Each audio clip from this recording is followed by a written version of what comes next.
那是1975年2、3月间，一个平平常常的日子。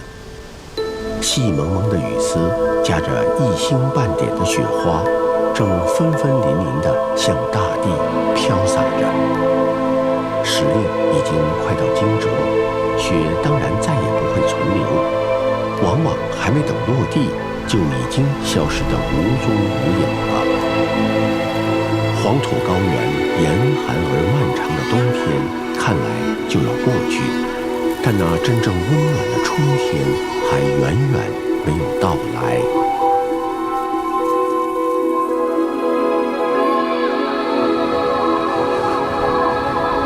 在这样雨雪交加的日子里，县城的大街小巷倒也比平时少了许多嘈杂。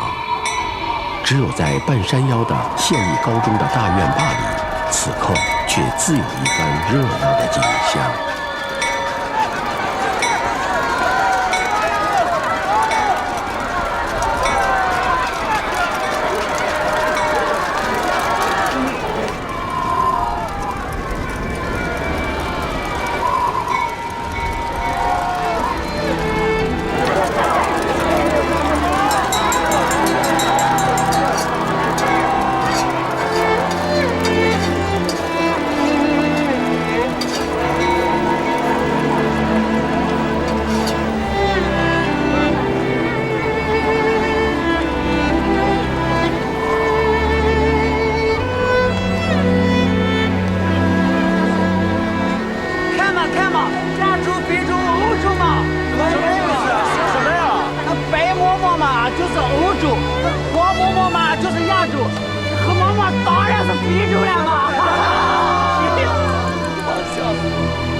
孙少平上这个学实在是太艰难了，家里头能让他这样一个大后生不挣工分白吃饭，让他到县城来上高中，这已经实在是不容易了。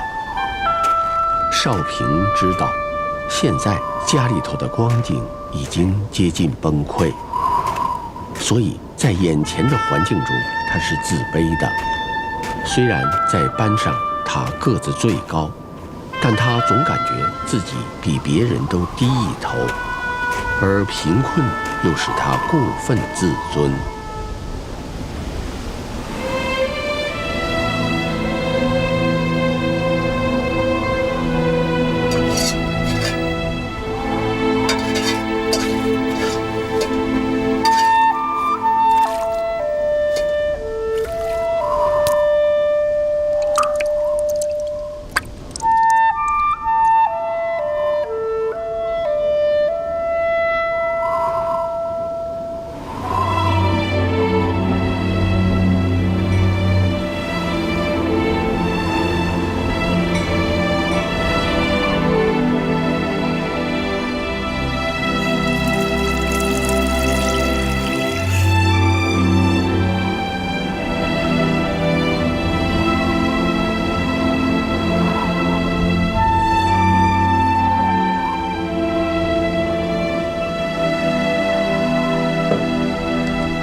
少平，我说我们会吃饭都寻不见你，原来你躲在这儿啊！哎，你咋吃最差的黑非洲黑面膜啊？连5分钱的饼菜你都不买一份？下雨雪，大家都回宿舍吃，就你还在这儿吃，你就为了看这个女同学？从开学到现在，每次吃饭的时候，我们班总是我们2个最后来，取走自己2个黑高粱馍馍。难道你俩约好了中午一起吃的？我俩没约好，咱这才开学几天，除过像你我这种同村同校的同学熟悉之外，其他都没说过话呢。我心里在猜，哎，你猜啥呢？他之所以最后一个出来打饭，原因大概和我一样，因为穷，因为吃不起好饭菜，因为年轻而敏感的自尊心。我们等人都走完了，才悄悄地出来，拿走自己这两个不体面的黑家伙。在孙少平眼下的生活里，实际上还有一件令他无法言明，可给他的内心带来一丝温暖和愉快的小小的事情，那就是每天中午吃饭的时候都可以看见郝红梅。起先，他们之间只是用无声的目光进行交流。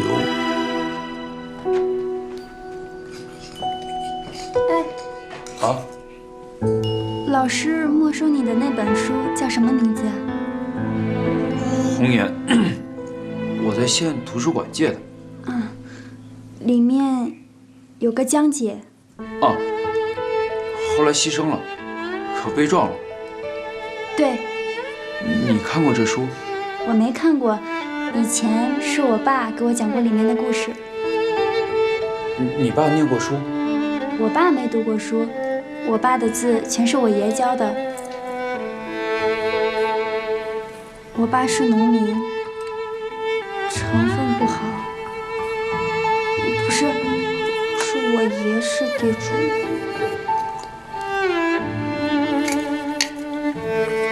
那本书要是老师还你了，能不能借我看一下？能了。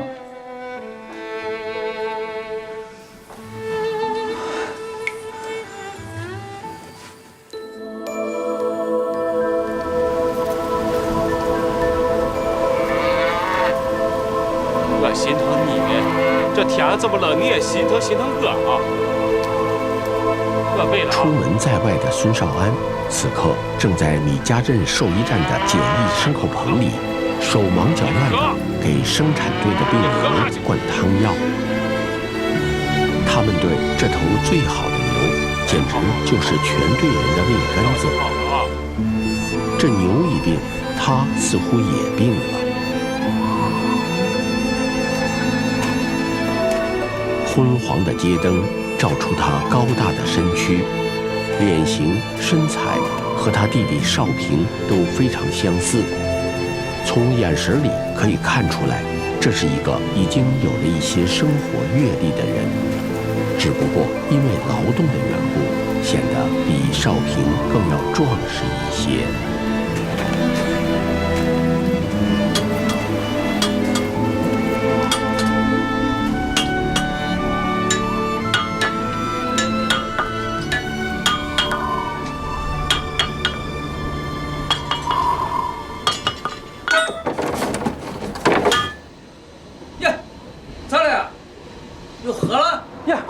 快进来，有事吧？我是。哎，老师傅啊，听你这个口音像是河南人啊。你说对了，这高原上打铁了，大部分都是咱河南人。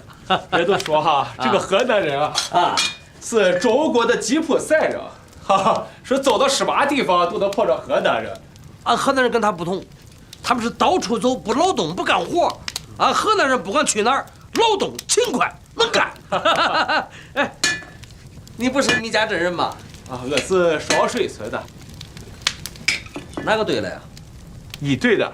哎，那一队有一个叫孙少安的队长是吧？你知道孙少安？我老天爷，他村人经常来我这打铁，而且经常提起他。我就是孙少安。你真是孙少安？真是嘛！我老天爷呀！来，走！你别！哎呀！你这是干什么？哎呀，老弟不敢。走！好，哎呀，好，我喝酒也好。哎呀，这小伙中，壮实。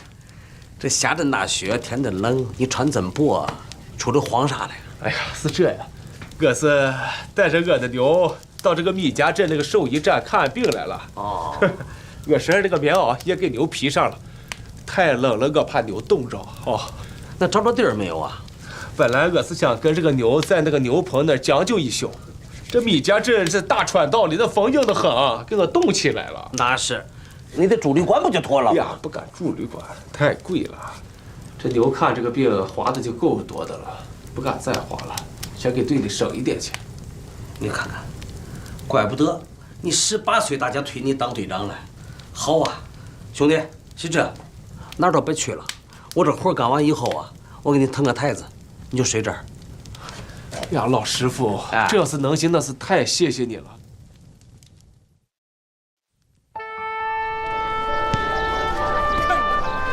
惊蛰过后，校园里已经桃红柳绿，孙少平的日子过得和往常差不多。回来了。叶姐，你咋来了？我让润生叫你到我家吃饭，你咋不去呀？我有事情跟你说。那你说嘛。走，先去我家吃饭，吃完饭我再跟你说。走了。去了，我有这黑毛毛。孙少平一下子被这意外的邀请弄得不知所措。润生的姐姐叫他有什么事儿呢？而且还要叫他到润生他二爸家去。润生他二爸是县革委会的副主任，在县上可以说是一个大人物。在里面呢。这使他感到惶惑不安。就会变成改造社会，改造世界。人们在社会中哎，润生。哎，姐回来了呀！哎呀，还是我姐有办法。小平还是来了。你这大队支书家的宝贝儿子，这城里干部子弟的做派，你咋全学会了？哎，我看电影去了，我先走了。哎，姐，我走了。以后好好说他。走吧。润叶姐，你找我到底是啥事情？要不你就在这说了，这领导干部的家里，我就不进去了。走吧，走。润叶姐小时候和她大哥一块儿耍大的，又一块儿念书念到了小学。虽然后来润叶姐到县城上了中学，而哥哥因为家穷回村当了农民，可是润叶姐对哥哥还像以前一样好。少平在内心一直对润叶姐充满了尊敬和感激。少平。啊。给。这件汽水。我见过，上次学校运动会，我还见人喝过呢。哎，你咋不坐呀？不是，这个椅子软得很，坐不习惯。这个叫沙发，它就是软的。你看，这个底下是弹簧。我第一次坐的时候也不习惯。看你活急活了的。哎，给听起子，我给你拿饭去，早就准备好了。一会儿我跟你说啊。润叶姐，我就不吃饭了啊。咋能不吃呢？你老说把我当亲姐姐，我也是把你当跟润生一样的亲弟弟。你老跟我见外干啥呀？我跟你说啊，你要是不吃，以后不许叫我姐。不是，你找我来是啥？哎。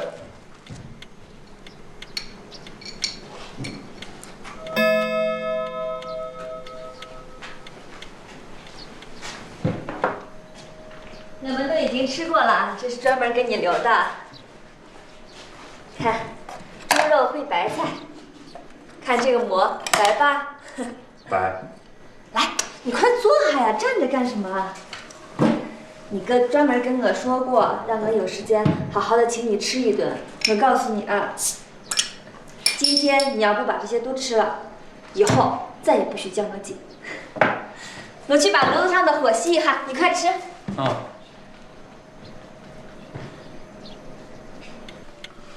孙少平的喉咽骨剧烈地耸动了起来，肉菜和白馍的香味儿都使他感到有些晕眩。此刻他心里头很感谢润叶姐把他一个人留在这儿，否则这顿好饭吃着会有多别扭。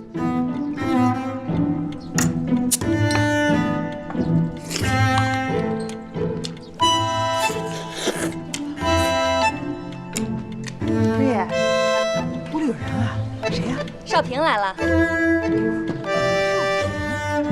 你玉后叔家那儿找的吗？对，我听你二爸说过，说你爸和玉后叔从小在一块儿干活，感情可好了。你二爸整天跟着他们屁股后面跑呢。好像69年武斗的时候，你玉后叔还救过你二爸的命。啊，哎，二妈，你不进去跟他说说话呀？啊，不去了，我还要值班呢。对了，跟你说两句话。我上次给你介绍的那个对象李向前，哎，你到底咋想的？你咋老不跟别人见面呀？他妈可是约了好几次啊，让你去他们家吃饭。你去吗？你说话呀！你到底啥意思啊？你老不跟别人见面，是不是心里有人了？走了啊！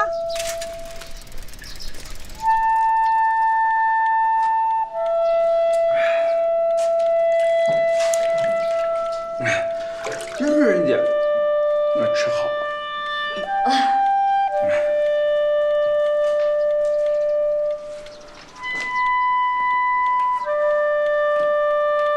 润叶姐，你咋了？我刚才看见你跟你二妈在外面拉话，说给你介绍好对象了。你这一进门，咋就变了个人似的？你在这儿干什么啊，我吃太饱了，得消化呀。我吃了5个馒头，还吃了一大盘菜，喝了3瓶汽水呢，是不是太不应该了？就应该多吃一点。姐，哎，少平，这是小霞，我二爸的女子。少平一下子感到脸像炭火一样的发烫，田小霞外面的衫子竟然像一个男生一样在外面披着，这使他感到很惊讶。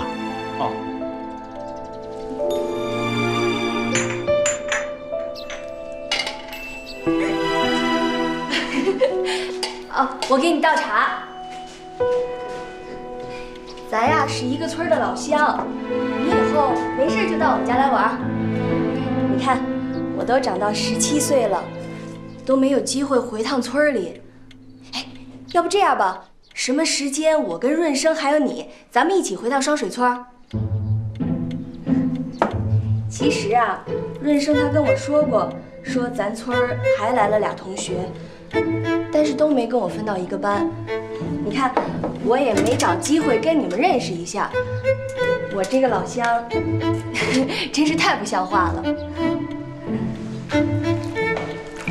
润叶姐，没啥事情，我先回去了。哎啊，我还没跟你说话呢。要不这样，你等我一下，我换个衣服，我去送你啊。啊。哎，喝杯水吧。不渴。那我这杯水算是白给你倒了。走吧，走。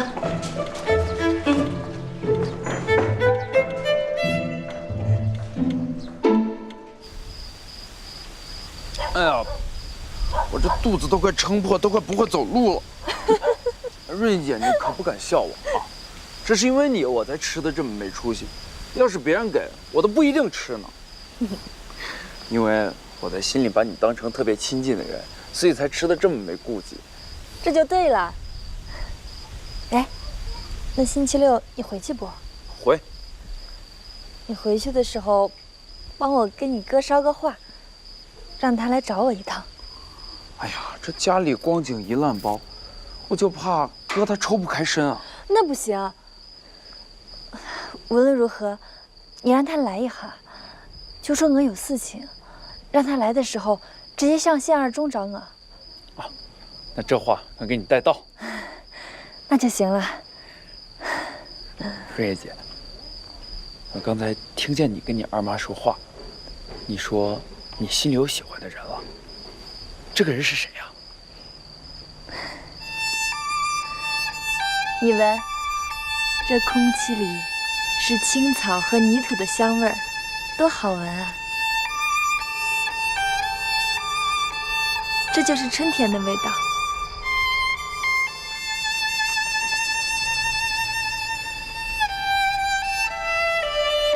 拿着，这是啥呀？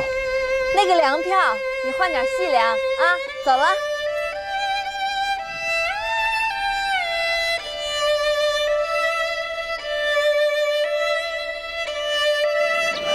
那是1975年，在农村，阶级斗争的弦儿绷得紧紧的，一切工作都要用革命大批判来开路。我以为人家把马爷拉出去是去枪毙了，可后来我才听别人说，是把他拉到村子里去劳改了。我的这个心呢？妈他爸也没受过苦，这不几天就要把他给弄死了吗？香啊！枪？打枪了？现如今什么人又反了？啊？队伍到什么地方了？是不是到双水村了？快跑啊！坐那儿哭啥嘞？这家的男人都上哪儿去了？这个时候，孙玉厚已经痛苦得有些麻木了。一直到不成器的女婿给拉到工地上劳教，孙玉厚老汉恨着地上为什么不马上裂开一条缝，让他钻进去。玉厚哥，你去不去？你说个话。你看，咱石各街公社的徐志功副主任亲自来你家门上，让你去批斗会上发个言，批判你女婿，这是光荣。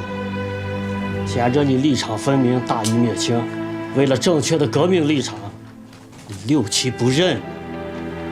哎，你玉厚哥耳朵缺掉了，没听见？徐副主任，我不想说。老汉，不说不能信呐。你这俺上前线被打死了。哎呀，我活得好好的嘛，我姐是在哭我姐夫。姐夫咋了？他犯了点错，在街上卖耗子药的时候，被几个民兵拿枪顶着，把他带走了。金富哥、金强哥来了。来了。杨二姐，你家备下点口粮备着。寻个人送到金家湾小学，劳教的犯人在那儿跪。家里出了这大的事儿，这要是少安在啊，我这心里还踏实点。把我也抓去听毛教啊！我也是坏人，咱们去哪儿？我们这人，你们去找你们了。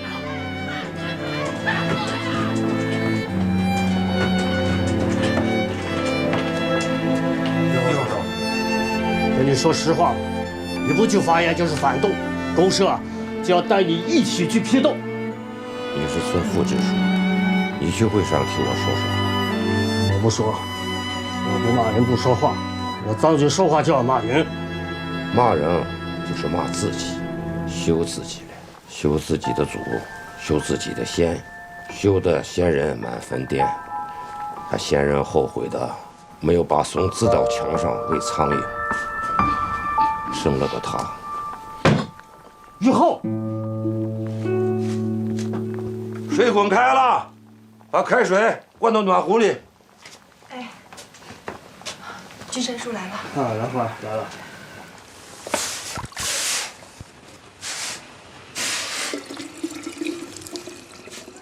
玉厚，我不说。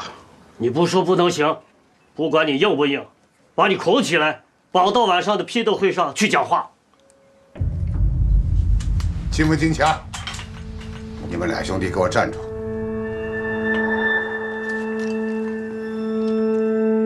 你们这是逼着哑巴说话呢。你要真哑巴了，不说就能行。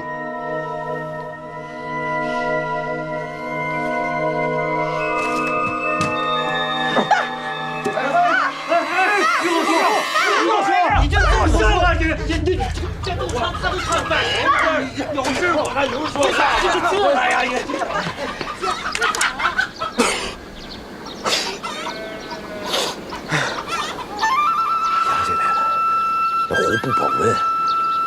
半壶冷水，放了1天了。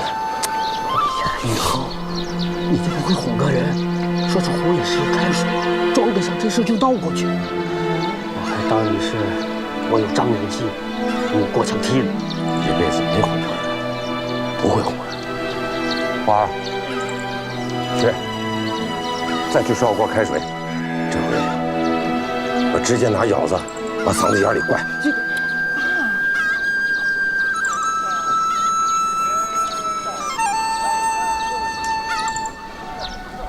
公社领导指示过了，你去批斗会发言的事算球了，以后再说。算球就算球。孙少安在饭铺里吃喝了一点儿，就到兽医站把他自己的牛腰上，起身回双水村了。这一路上，他由着牛的性子走，并不催他。在接近城里人吃午饭的时候，少安才邀着牛走到双水村北边的村头上。基建大会战，几十号人等着我这一车柴火回去生火做饭，你给我瞎指挥个甚？拖拉机陷进沟里，柴火弄一地，咋的？咱俩。林明同志，他这是破坏劳动工具，把他给我抓起来！干什么？干什么？干什么？干什么？干什么？干什么？动手动脚！他破坏劳动工具，我要把他逮起来。你逮个球，你逮！这全村谁不知道他是个贩农车？你让他给你指挥倒车，把这车掉到沟里去，你怨谁？你这是自己破坏生产工具。哎，你是谁嘛？他是孙少安。孙少安你们都不认得，那你们肯定是200里以外的，绝对不是我们石河街公社的了。那你又是谁嘛？我是金军武，这是我们双水村金家湾生产2队的队长。没事了，没事了。由客观到观天气到由停站到哇！这时候的心情，包括政策、计划、办法，是否正确的把握了客观办理，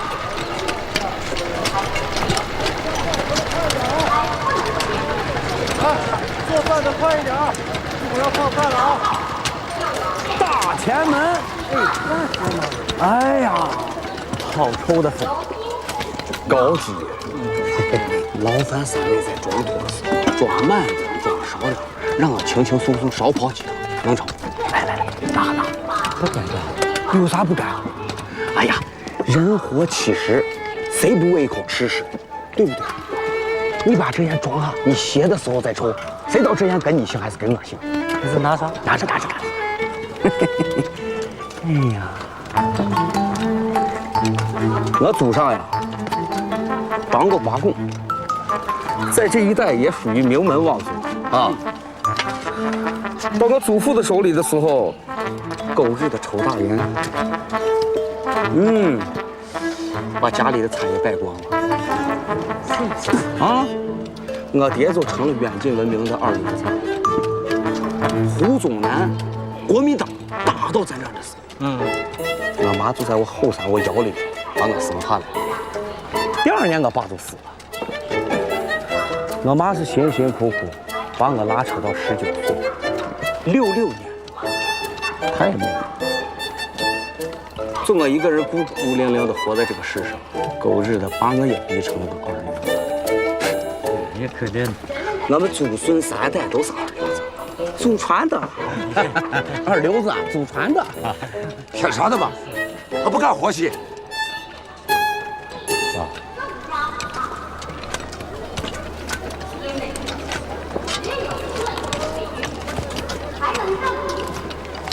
你也低下头，帮我找找。找什么？我有没有个地缝让我钻进去？我这一辈子啊，我也不求过个啥好日子，我都想我的娃能够堂堂正正，啊，能够梗着脖子说话，像个人。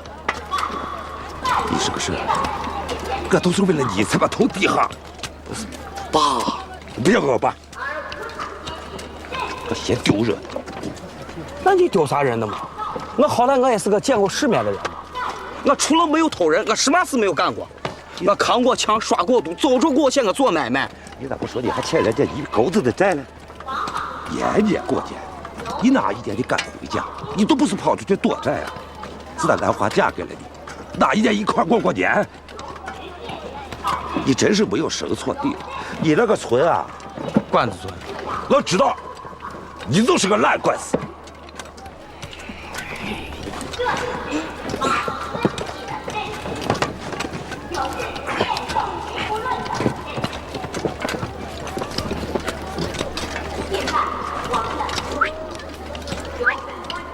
狗屎！嘿嘿嘿嘿，干什么？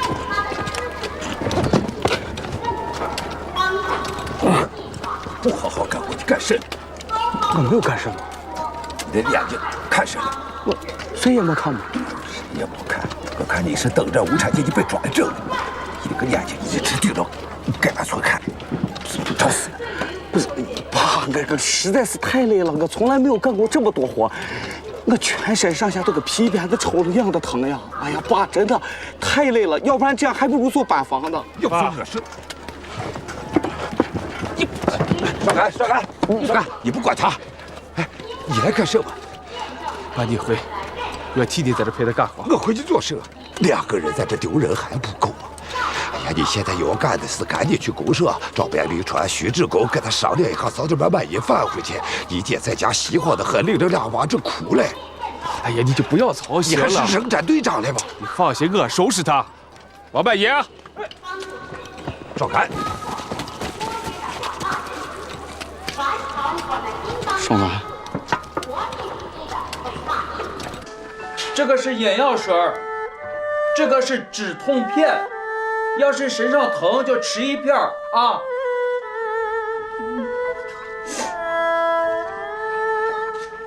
我萍萍长大了，来，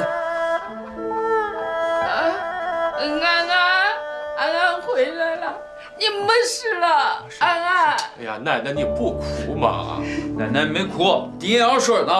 哦，你是啥时候回来的？我幸亏是回来了，要不还不知道家里出这么大事情。少南，你可回来了，姐夫他。姐，你不急啊？你看你这眼睛都哭肿了，不敢伤了身子啊！你赶紧把这粮食准备一下，再腾出一床铺盖。我都让姐准备好了，回头就给姐夫送去。真是一颗老鼠屎换了一锅汤。咱们这个二流的姐夫弄出来了，找谁都不行。只能找公社的人。那这公社领导有没有哪个熟？福堂说是直属哈，他和徐主任关系好。哦，要不我找他，让他和徐主任说说。我看能行，4条路。哦，对了，爸，这些钱和粮票是润叶姐给我花了一些钱给奶奶买了药。我想这也是润叶姐一番心意，剩下的我打算给送回去。对着，送回去。问润叶姐叫我去她二爸家吃饭呀，你小子又改善了一个，吃什么好吃的了？还和气事儿。重要的是，润叶姐让我告诉你，让你这几天有空一定去县上找她呀。干事？没说，就是让你一定去找她。那没说就是没什么事嘛。就这吧，咱俩现在就分工。我去找福堂说，你赶紧把这个铺盖给那个二流子送过去，把咱爸给替回来啊！行，我这就去。对，我顺便也找找二爸。你看他咋说，他也是大队支部委员、农田基建队队长、贫下中农管理学校委员会主任，一身兼着3职，在村里也是个人物，怎么都能说得上话吗？哎，少平。家里的事有我，你不操心，你就好好念书。知道。王半爷，你就好好的说啊。不是，那到底是让说还是不让说？说，再说说。哎呀，也不算是。我躺在我那冰冷凉铺炕，我就想起去找一本书。哎呀，我把前村后村的鱼子想了个遍，最后就落在孙玉后的大鱼兰花花身上。这个兰花花子模样长得俊，体格壮，砍柴担水种自留地，他样样都行。我要是把他娶下，我啥活都不用干了嘛，是不是嘛？是。再说我也干不了个啥嘛。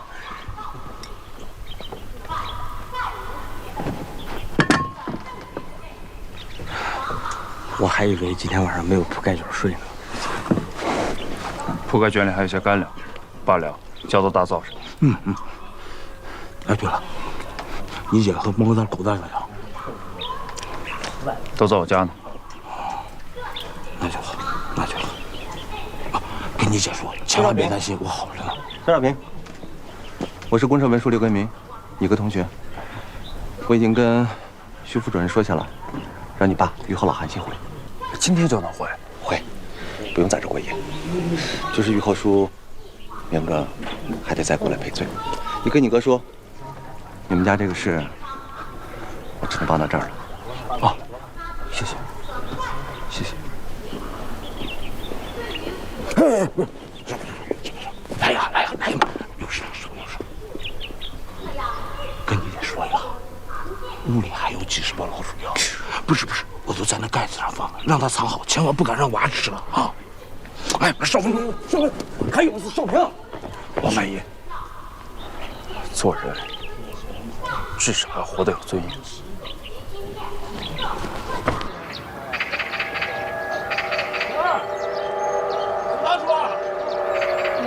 少安来了。做谁的事儿啊？副当书在家不？你副当书不在。他干事去了？说是去公社开会去了。去公社开啥会？那公社的人都在村里搞批判大会了。哎呀，那他可没说。是，那是这。啊，那我去学校批判大会再找一下。你去吧。啊。好。少安，那你走啊。哎。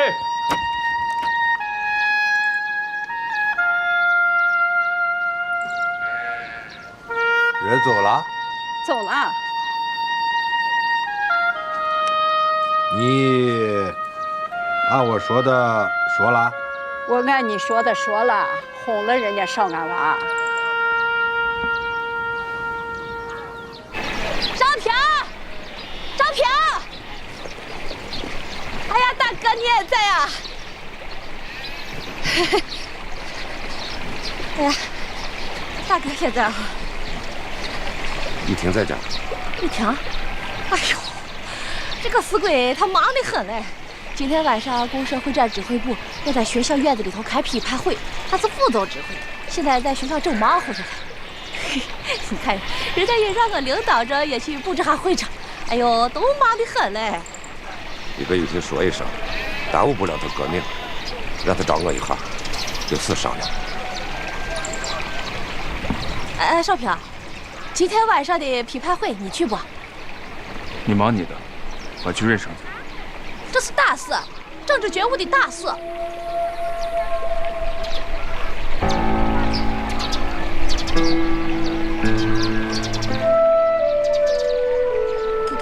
干什？阿妈，我这弓不是跟你锯的，是跟你这红棉袄锯的。这红棉袄红的好看，鲜艳，这是革命的颜色。今天晚上开会，我还穿这。这个大会战放在哪个村，哪个村子就沾光。要是在咱双水村搞好，首先是咱直属田福堂的光荣，他得感激徐副主任呐。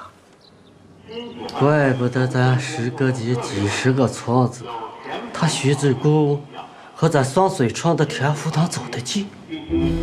他在这好好表现一下，让田福堂念他的好，把他的成绩传到县上他弟弟田福军副主任的耳朵里，看能不能让他徐志公早日调回县上机关上班。是这。哎呀，你看田二能批就批吧，我对你的决定没什么意见。今天晚上在双水城，要是没人去挨斗，你也不好向徐副主任交差啊。哎，咋个是我去交差？晚上天气凉，我回去披件衣裳。你也想，徐副主任汇报汇报啊。哎呦，凤英来了。来了。你来干啥呢？我怎么不能来？哎，玉婷，我刚才碰见咱哥了。哦。他让你去找他一趟，现在就去。现在批判大会马上开始了。我猜呀，他是想让你跟徐副主任说说，免了满银的劳教，让他回家。这个王满银，平日里头耍懒不劳动不说，还净干些歪门邪道、投机倒把的事情。不好好劳教他，他就不会悔改。可不是嘛。这是革命路线上的大字，不是咱们家的小字。哎呀，你赶紧去吧啊！我看大哥是不想参加这个批判会了，你正好跟他说说。快去快回啊！我去布置会场。哦，对了，千万不能徇私情啊！你刚才说的对着呢，这就是革命路线的事情，记住了没有？知道了。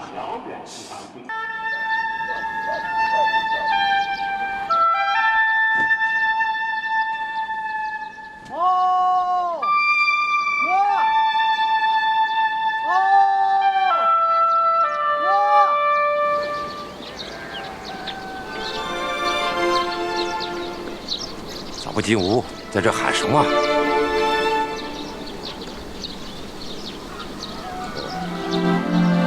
我女婿给劳教了，你现在公社正看得起，当了作战的，会战的副总指挥。现在家里除了阶级敌人，你怕人家说你划不清界限，受连累，才不敢进屋，要在外头和我说话。说甚了，哥？批判大会马上开始了，我赶时间呢。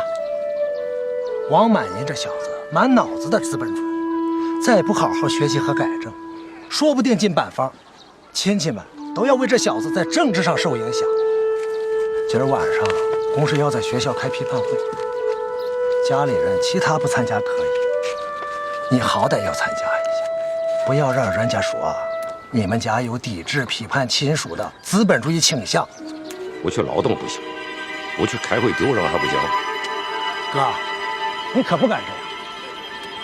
咱都是贫下中农，毛主席的号召，咱不能不谨记。我不去，我的气受够了，哪怕你叫我劳教。哥，你心里烦乱，没有心思跟我站到这儿讨论这号事，那我心里他也烦乱。正在我被公社重用的时候，你说亲属中间出现这么一件让我脸上难看的事儿，哥，等你的，不管我。哥，让我抓把烟。哥，你看看你刚才说的那些反动话，足有资格站在台子上接受批判。那你让民兵押我去，让我自己去。我不去。你说甚了，哥？那我哥终究是我哥，别说你说了那么些话，他就是再反动点，我能去出卖你？革命是革命，亲人是亲人。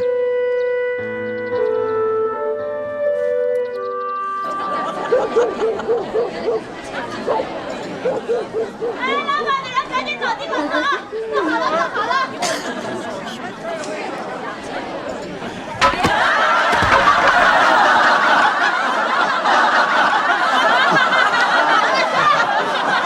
笑什么笑啊？这是开批判大会，不是开联欢会。俺吕曹的金家媳妇王彩娥，书记笑得最欢。哎，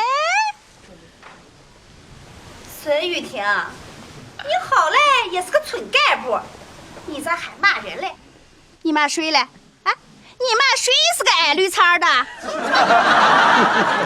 你个没文化！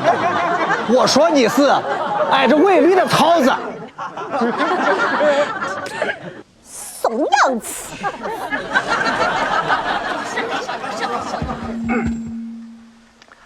感谢党，把阶级敌人带上来。是。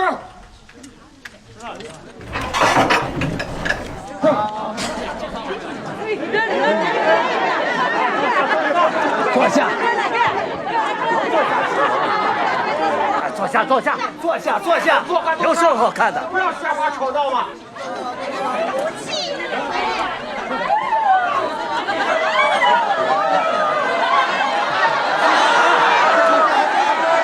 肃静，肃静！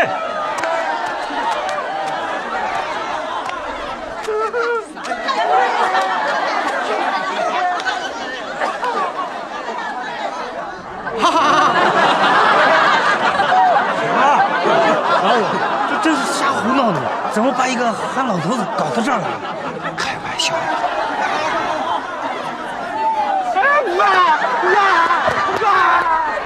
还笑呢？还笑呢？啊！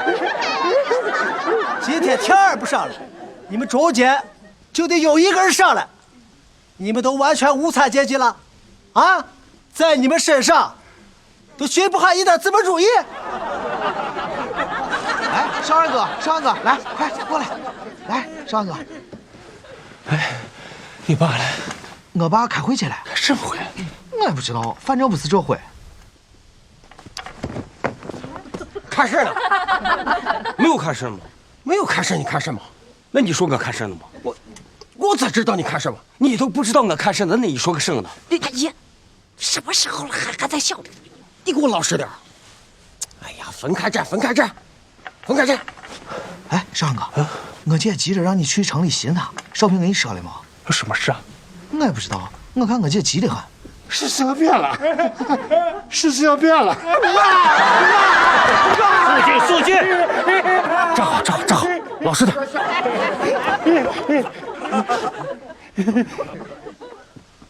我宣布，批判大会正式开始。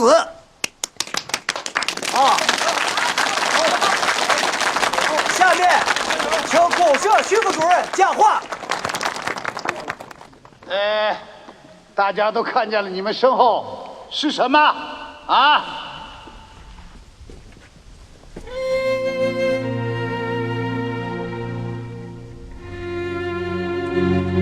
哎，看哪儿呢？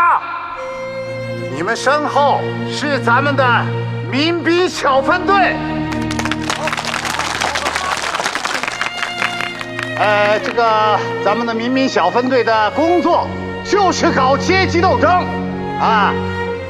这些来自各村的后生们，在公社普通专干的带领下，在集市上没收社员的。奶奶是为了爸来的，爸看奶奶来不放心，也就来了。姐带着猫蛋狗蛋在家里看门。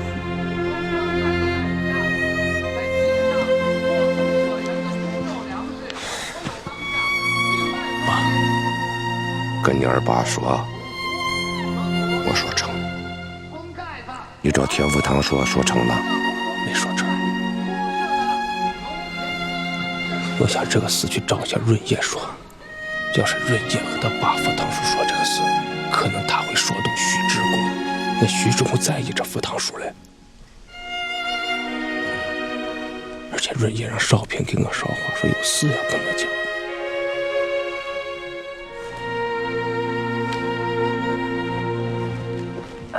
婶儿，哎，少平来了。婶儿，我来还润叶姐给我的钱。钱？润叶姐给我了钱和一些粮票。这钱呢，我花了2块给奶奶买药，算是润叶姐的心意。可这粮票，我不能要。哎呦，你润叶姐给你的，你就拿哈。哎呦，哎，你拿哈。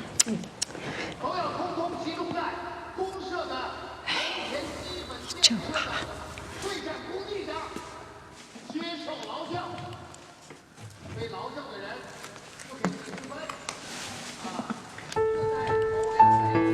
钢铁是怎样炼成的？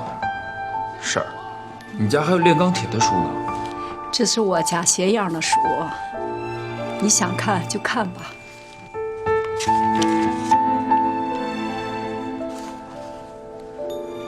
婶儿，这书借我看看。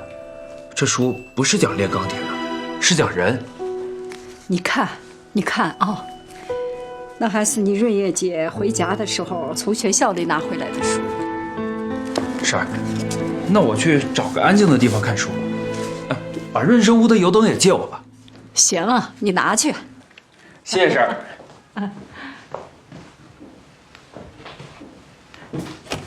哎，我说你一会儿啊，去把那个自行车给我擦一擦。明天天一亮，我到公社去。你去公社干啥？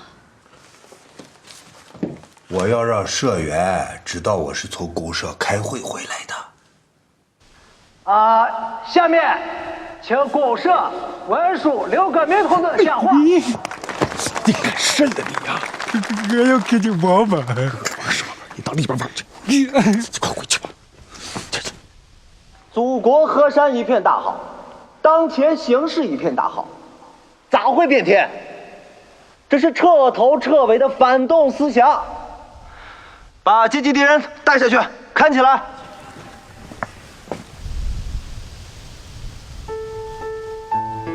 征得了润生他妈的同意之后，少平拿着这本书立刻就看了起来，他一下子就被这本书给迷住了。保尔·柯察金这个普通外国人的故事，强烈地震撼了他幼小的心灵。他忘了吃饭，也没有听见家人呼叫他的声音。他忘记了周围的一切，陷入了一种说不清楚的思绪之中。那思绪散乱而漂浮，却又幽深而莫测。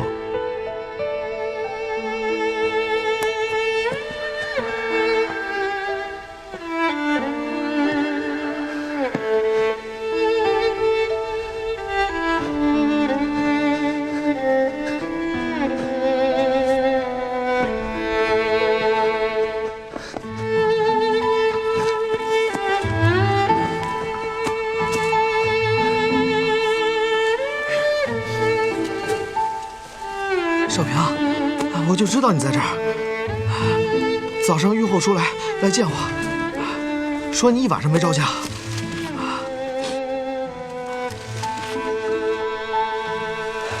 我直到看完才发现，这天都已经亮了。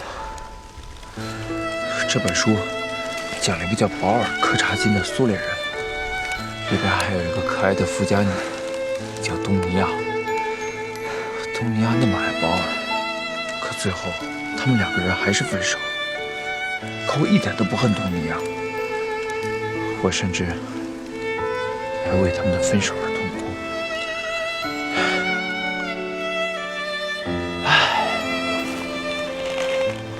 我要是拥有一个自己的东尼娅，该多好！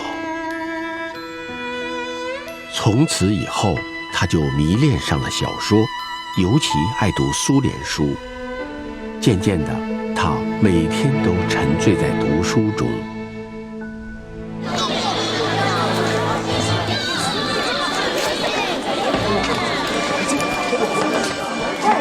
春叶，这两天咋不回来住了？我给学生补课。别拿工作当借口了。你是不是怕二妈跟你说对象的事啊？不是。哎，电影票，医院里发的就发这么2张，可难搞了，好多人都搞不上。南征北战，彩色的，新拍的啊！哎，一定要来哦！二妈在电影院等你，别把二妈一个人扔到电影院。知道了。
润叶，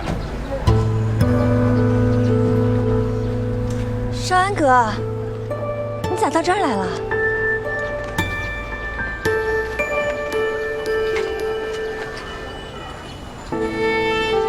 我刚才去学校找你了，你同宿舍那个同学杜丽丽跟我说，你陪着二妈来看电影，没想到是你们俩。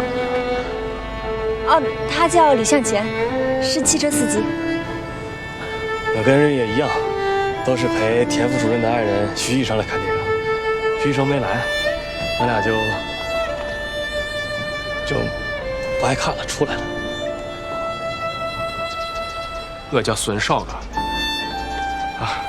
我跟润叶从小是一个村子长大的，说有事找我，让我来县里找。哦，刚刚吃瓜子儿，我不吃。我跟润叶一起叫你少安哥吧，经常听润叶提起你。要不这样，我请你们俩去吃个饭。啊，不用了，我待会儿还备课呢。那我开车送你。我骑车来了，少安哥，咱俩走。我陪你一块儿走。李向前，你就不跟了吗？你先回家吧。那看来你们是真有事儿。那行，那我先走，那下次。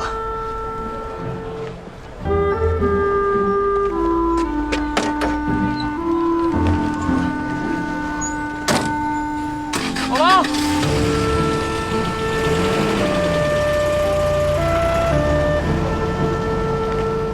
少安哥，走啊。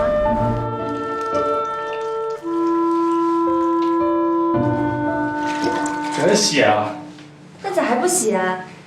一味的省钱，连车都不坐，这一路走来，脸上都是土，洗完了舒服一点。洗可以啊，不干就是这个白毛洁啊。我要是用完就变成黑的了。那黑了再洗呗。来，要不然咱们把头也洗一下吧。来，洗头？哎呀，哎呀，你等一下啊。啊？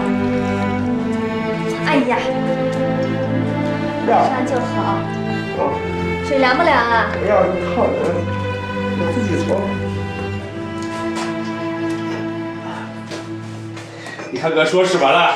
这白毛巾变成黑的了吧？那有啥呀？啊，哎，这是吧？香得很，哎呀，不敢摸。雪花膏。哎呀，我不能摸这个，太香了，出去没法见人了。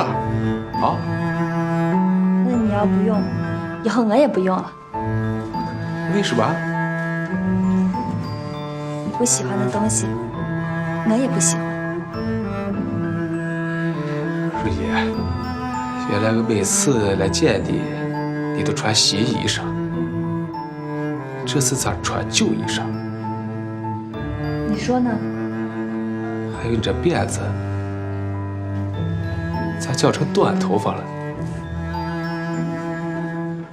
但是你不管是有辫子还是没有辫子，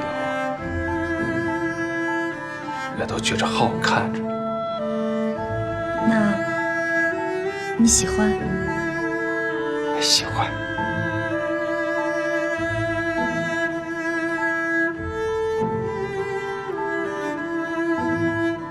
是的，随着光阴流逝，每个人都在变化。这又一次使少安强烈地感到，他们的童年早已经过去了。屋里闷热得很，我在这喘不上气来。咱出去走一会儿，出去走。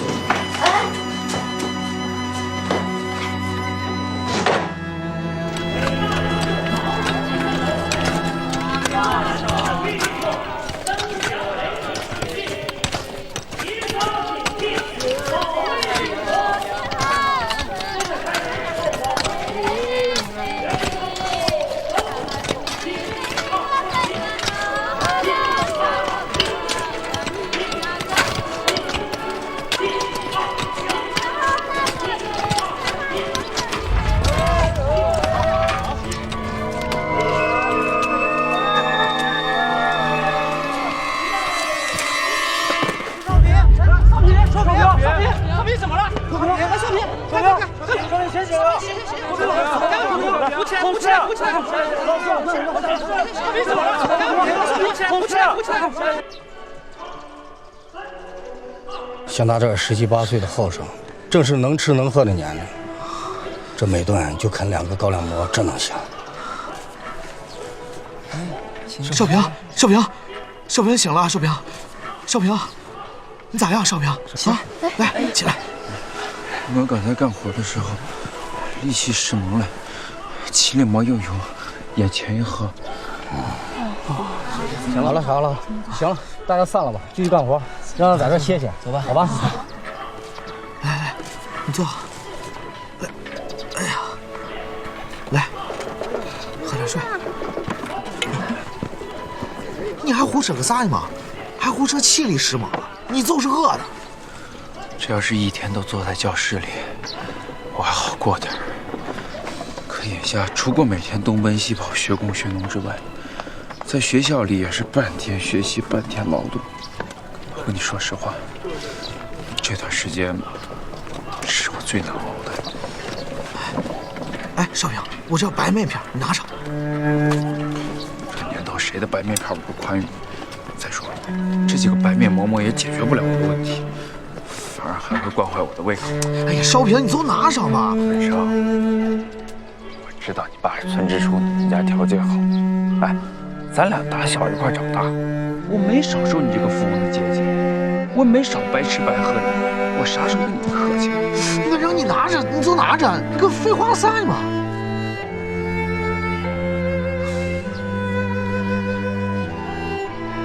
说实话，上这学难是难，可我的心里有种说不出的高兴滋味。我已经从一个山乡客劳来到了一个大的世界，这对于这么一个农民的儿子来说，已经是一件多么了不起的事情了。你都饿成这样了，你还有高兴的滋味？我已经17岁了，来，我也想穿身体面的衣服站在同学面前，我也想每天取饭的时候能够领一份野菜，最后再配上一个白面馍或是黄面馍也行。不是因为馋，是为了活得尊严。我也知道这是不可能的，想想家里比我还苦还难，我也就不觉得自己有什么了。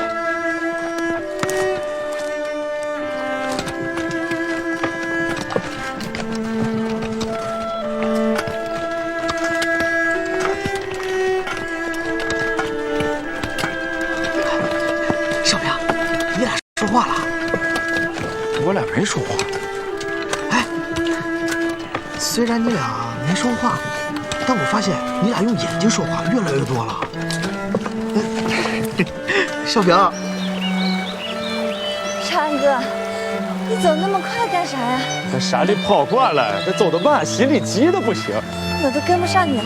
啊，咱们在这儿休息一会儿吧，坐一下。你说让我找你来，有4个我说，是吧？4。我有个事要跟你说了。那你先说。你说完了我再说吧。我这是我那个二流子姐夫王满银的事。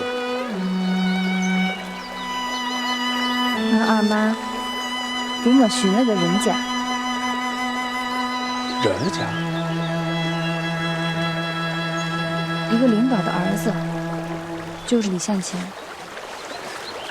我现在就想问问你，你是咋想的？你二妈给你介绍对象，那你要是不愿意，这事不就算了吗？那人家麻缠得紧啊。那咋麻缠？那你都说不愿意了，他能咋麻缠？这城里的人都这么不要脸？他是个死人呀！不是，我不是死人，那你说让我咋办？我揍他一顿？那我就是想知道，你听到这个事以后，你是咋想的？那是小时候你让人欺负了，我给你把他牙打掉了。我记得，小的时候有个男同学，专门往我身上扔篮球，你给人打的嘴里、鼻子里都是血。那以前我要是看上山上哪个山丹丹花，你还去给我摘呢。那现在遇到这样的事情，你咋都说不出来个话呀？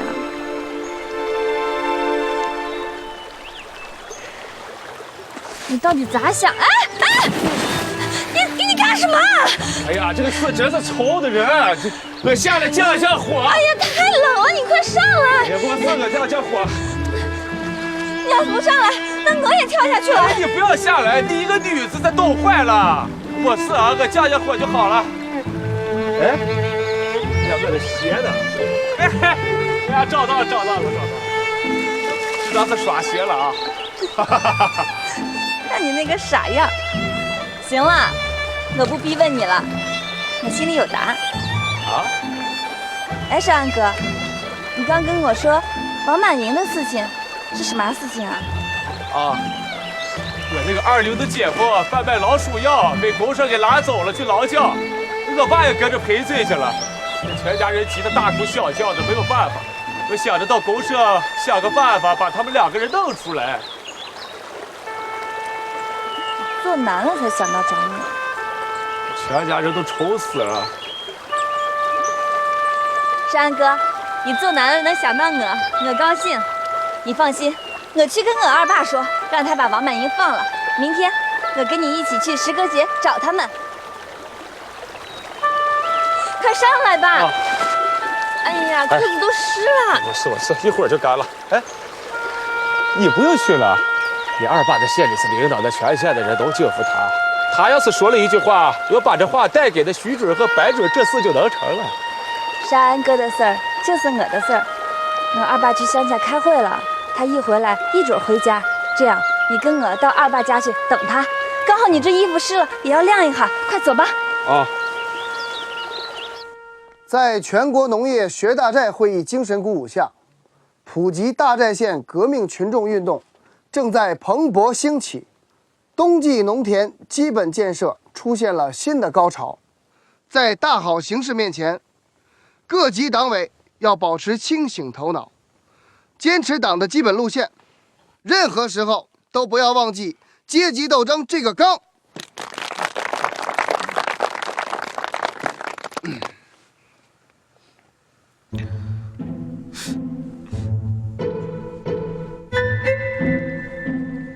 咱们班昨天学习了报刊新闻社论，领导干部带头学好的文章，今天由班主任主持。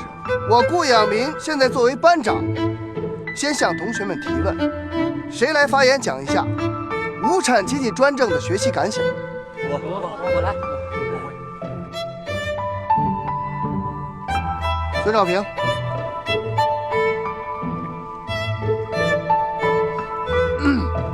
同学们都听好了啊！接下来我指到谁，谁就发言。孙少平，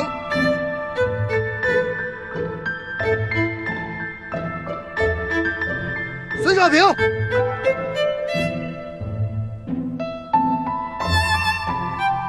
我来吧，我来吧，你来。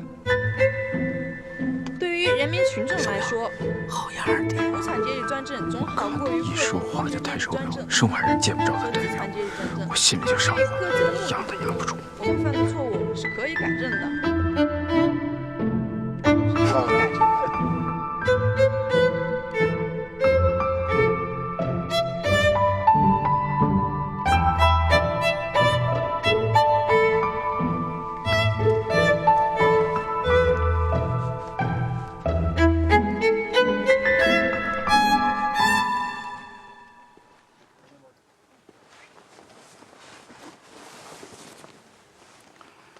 《红岩》是本好书，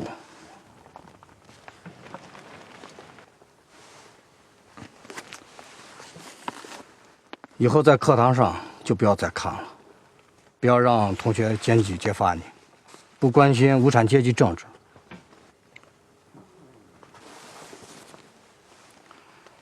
侯玉英同学揭发你上课看书是对的，是正确的啊，咱们班就需要像他这样的。像纪律检查委员会的书记一样，来监督咱们班上不符合革命要求的行为。是，侯玉英同学在劳动时虽然腿脚不好，可是总抢着干，爱乐于助人。冯岩是不是好说啊？老师，你说过了。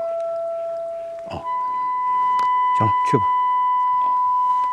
少平怀着感激的心情，他从老师的眼睛里没有看出一丝一毫的谴责，反而感到那里面满含着一种亲切和热情。这一件小小的事情，使少平对书更加珍爱了。只有这些书，才使他觉得活着还是十分有意义的。从这以后，只要是孙少平看过的书，就借给郝红梅看。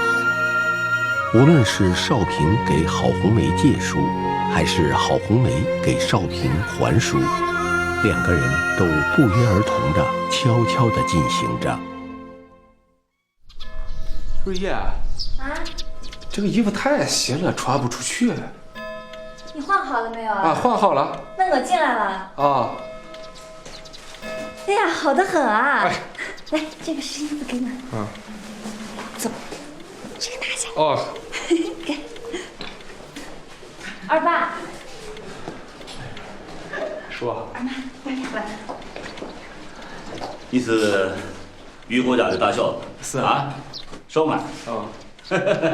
长早了。坐下。哦。来，给我。哎呀，早啊你。哎呀，没事儿。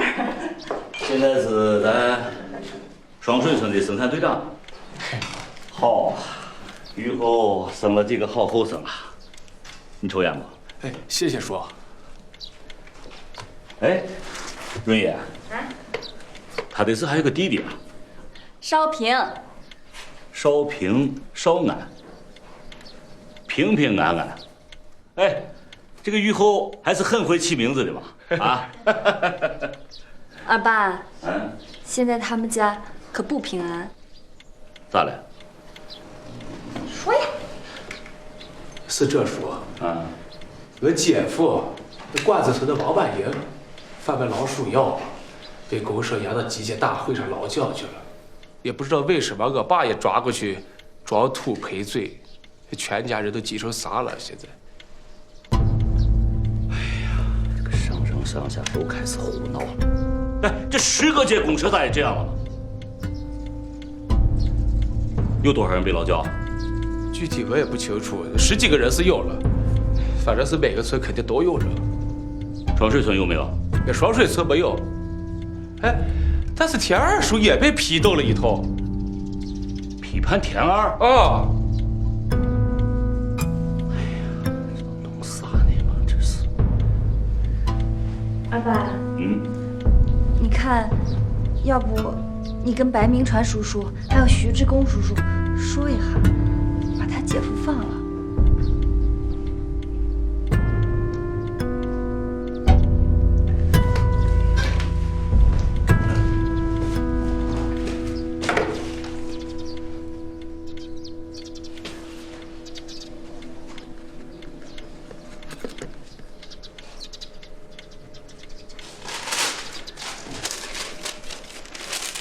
我现在很忙，没有时间去10个届公社。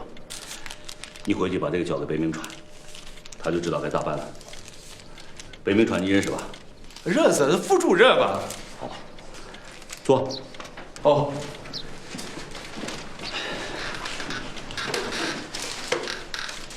哎，少安啊，现在这个农村啊，农民都吃不饱啊。你对这个问题是咋看的？我啊，嗯，你倒是说呀！啊，我说，上面什么都可以管，就是在农民种地这个事上就不要再管了。那你说这农民一辈子专门就是种地的吧？你现在弄的地都不会种了，这也管那也管，什么都不让干，缩手缩脚，那个手脚死死的捆住了。那别的我是不敢想啊，就在种地这个问题上，要是不指手画脚，就让农民自己种，什么问题都没有，肯定好办得很。你这个娃思想不简单的，哎，少安，饿了吧？我给你煮面去啊。咦，我不吃了，我得赶紧回去，这急得很啊。不是，吃完饭再走。对，吃完再走啊。老板，以后到城里来就到家里来，所要好好跟你聊聊天。我觉得你的思想不简单，对很多问题的看法很深刻啊。你看，我二爸可看懂你说的话了，你可真行。不是一个村的，也是你二爸，我敢胡说啊。哎，少安哥，要不我跟你去10个节吧？我跟白叔叔、徐叔叔关系都好着嘞，我把信给他们。好啊，那你要出面，肯定比我的威力大多了。行。少安和润叶走在一起，就像他有时引着兰香在山里劳动一样，心里充满了亲切的兄妹感情。真的，他觉得润叶就像自己的亲妹妹一样。人活着是不能缺少这种感情的，即使人的一生充满了坎坷和艰辛，但只要有这种感情在，也会感到一种温暖的慰藉。假如没有这种感情，那我们活在这个世界上会有多么悲哀呀！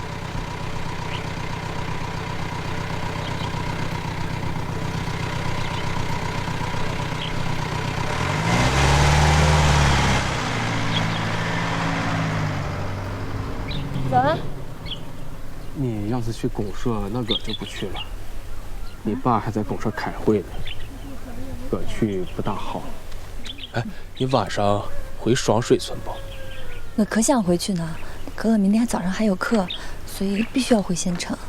等姐夫的事情办好了，我让明传叔帮我搭个顺车，我就回县城去了。哦，你放心，姐夫的事情我肯定能办好。好。那我先去了。好，慢点啊。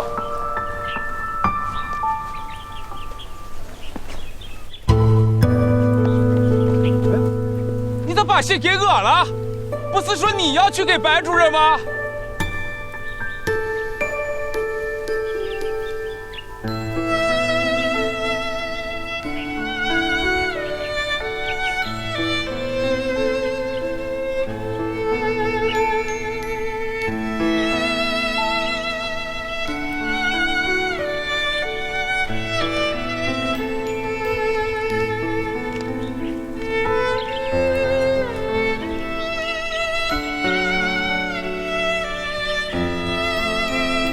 少安哥，我愿一辈子和你好，咱们慢慢再说这事儿。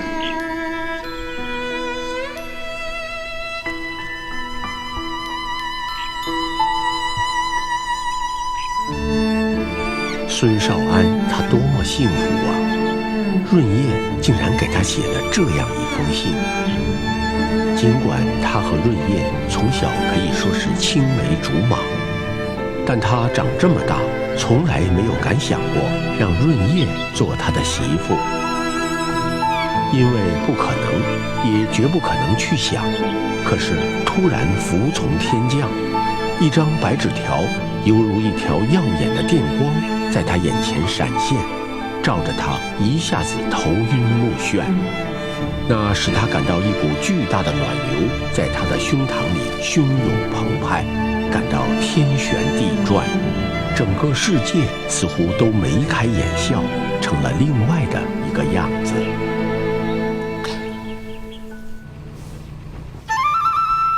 田福军脑子里不由得想着前几天常委会上他和世宽的争吵，眼下有很多事使他的内心充满了痛苦。他是个共产党员，而且是一个县的领导，他却不得不做许多他反感的事情。副军，我们下去检查农田基建大会站的情况，明明是先去10个街公社顺路，干嘛非要绕道先去检查六叉公社？这个六叉公社啊，现在被一个新生事物带着干。哼，这个人我现在还没见过。新生事？你是说六叉公社的公社书记周文龙吧？他去年大学毕业回来当农民，懵懂得很，还真是个新生事物。一个大学毕业生，还要保持这个农民的身份，还非要当这个公社的革委会主任，这在咱们县啊，还是头一个。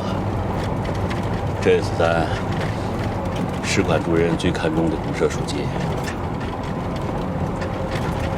哎，我听说这个周文龙在全县带头抓了40-50个人，进行劳动教育。哎，一次抓这么多人，这是不是有啥问题吧？哎，福全，你不是又要去反对什么做法？你想把市管主任一手抓的劳教队散了，把人都放了。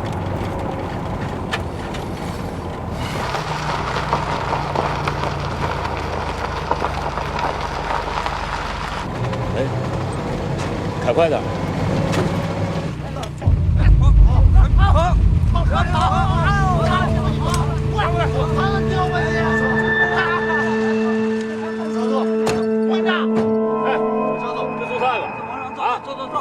往上走。咋回事情啊？你们是咩苗？我是吴老人啊。你们是干啥的？我是县革会的副主任田福军，这是县革会的副主任张有志。你这是咋了？啊？啥事嘛？这2个是逃跑的劳教人员，我们把他追回来，送到我们六台公社去。是这，俺的车正好去你六台公社，把这2个人给我给你们捎过去。徐主任，不是公社开会吗？我昨天晚上就蹬着自行车到公社住下了，咋不开了？哎呀，嘿，你看我这个人，嘿，来，先抽烟，抽烟。来，谢谢，我不会抽。哦，我记错日子了。哎，福堂，你怎么老闻烟，拿在手上不抽啊？我福堂的气管不好，不敢多抽。哎呀，我以前也是个老烟囱，现在这个气管不抽都喘不上来气的，别的不成了，我就闻一闻，偶尔也抽一次，抽完了半天的咳嗽。哎，润叶来了。哎，润叶啊，什么时候回来的？正好你爸也在这儿。坐顺车回来的？没有，我坐公共汽车回来的。哦，润叶，你怎么知道你爸在这儿呢？我不找我爸啊，我找徐叔叔、白叔叔。什么事儿啊？我二爸让我递封信给你们。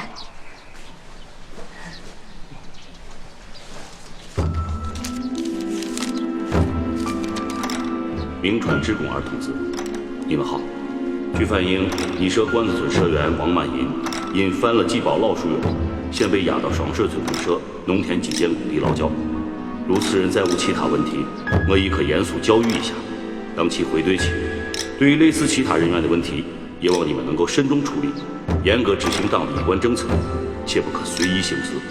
这是我个人的意见，请你们2位酌处。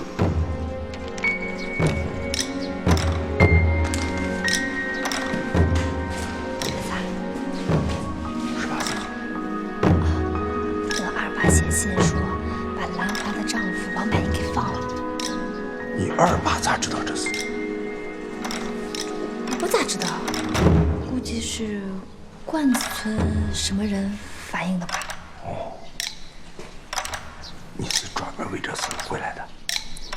没有，我回家拿材料，二爸说顺便把信捎回来。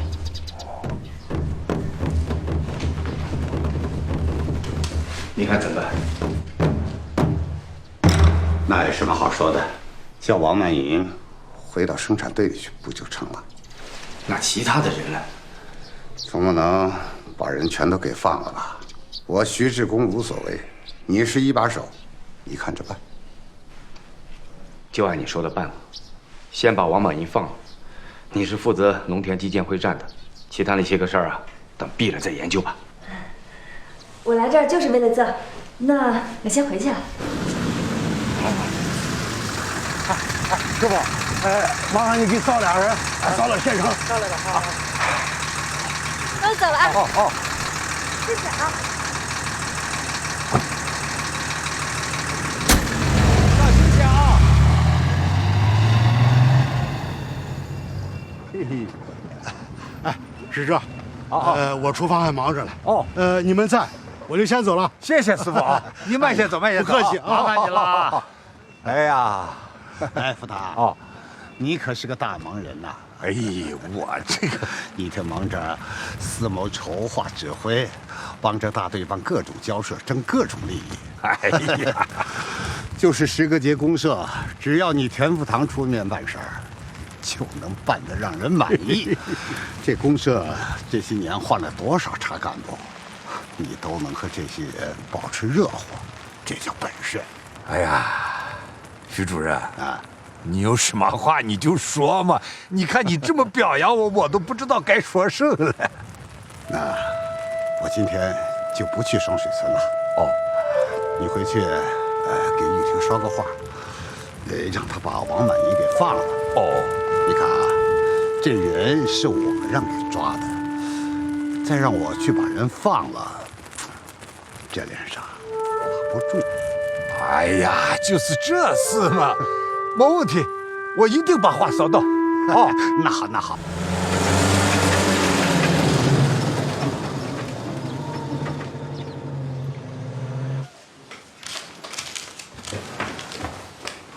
田副主任、张副主任，我是柳沙公社的副主任刘志祥。周文龙呢？哎，他不是跟你们一块儿吗？啊，刚才那几个民兵里头有周文龙啊？对呀。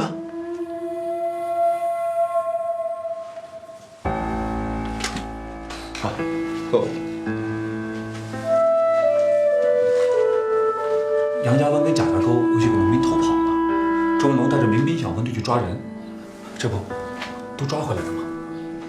怎么会有那么多的劳教农民跑了呢？周文龙主任一上任呐，这王法就硬了。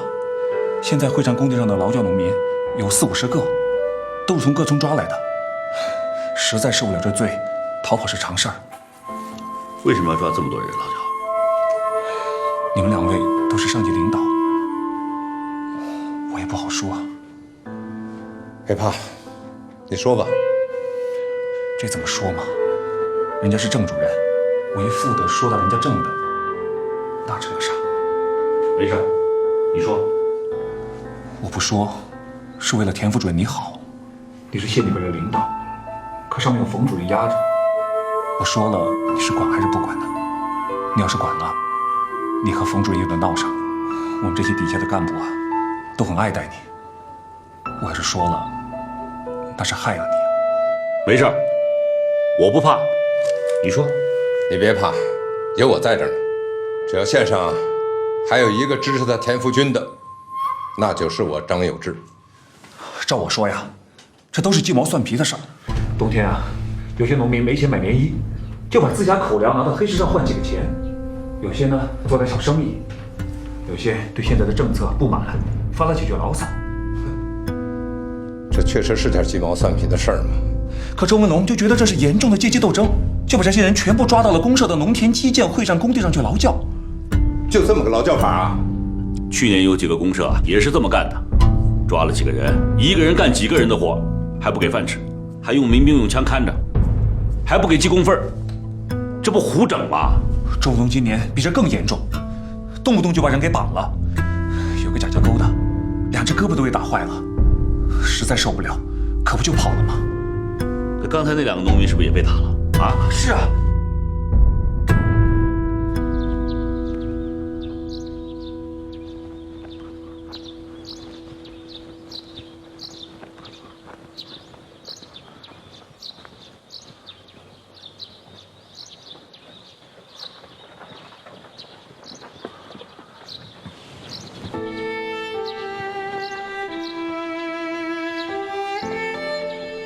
这成了什么了啊？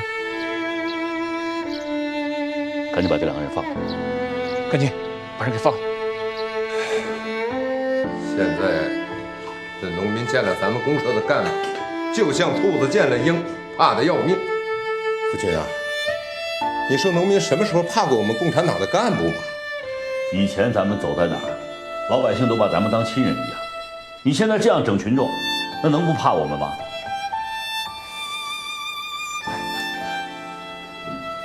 田副主任说的在理了。周文龙还强调，搞社会主义，搞农业学大寨，就要5上，要麻绳子加路线，3令5申不成，就3令5绳。他还提出要揭开盖子，拉出尖子，捅上刀子。这样，一会儿你带我跟张副主任上你们工地上去，把那些抓的人都放了，民兵小分队给我撤回来，让他们到柳岔街上去堵资本主义去。你的意思呢？我基本同意你的意见。不过，现在这个形势，把人一放了事，怕说不过去。那你的意思呢？干脆这样，咱们也不说他们没有问题，但是把这个问题放到政治夜校和毛泽东思想学习班里去解决，就不要再搞劳教了啊！让他们写个检查，再派人呢批判一下他们资本主义倾向就行了。张主任这个办法好，这样我跟周文龙也没法说什么了。吴军啊，我同意你要放掉被劳教的农民，但是你知道，冯士官可是很看重周文龙的，你打击了周文龙，那可就是打击了冯士官了。你说的这个问题我会考虑的，但是我放人的目的不是为了打击周文龙，因为他正好站在被放人的对立面上。如果真的放出什么问题，我田福军承担。哎呦，差点忘了，还没安排2位吃饭呢，我去灶头说一声啊。哎，不，你不要特意为我和张副主任安排什么啊！一会儿把那2个农民叫上，他们肯定也没吃饭，一块吃。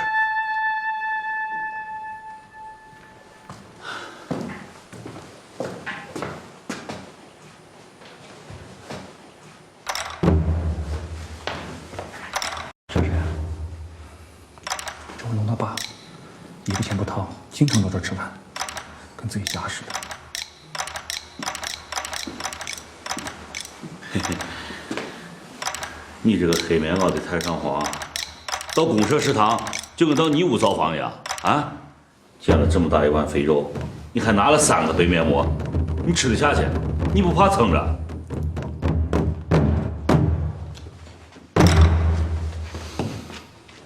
这个周文龙啊，限制别人搞资产阶级法权，他自己却搞真正的资产阶级法权，把别的农民打得死去活来啊！让他当农民的爸，1分钱不出，在公社这锅里头挑肥拣瘦，大吃大喝。他爸呀，就以为这柳岔镇是他儿子的天下，想咋样都可以。太不像话了！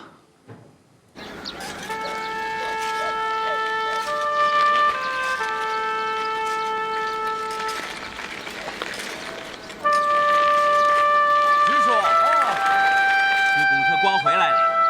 啥叫光回来了？我去公社开会去了。开会？哦，咋？直属你们都不认得了，还不说话？直属回来了。哦，回来了。他现在明显地意识到，这几年他在村里遇到了几个潜在的对手。他首先想到的是2队队长金俊武，这家伙实际上成了金家湾那边的领袖。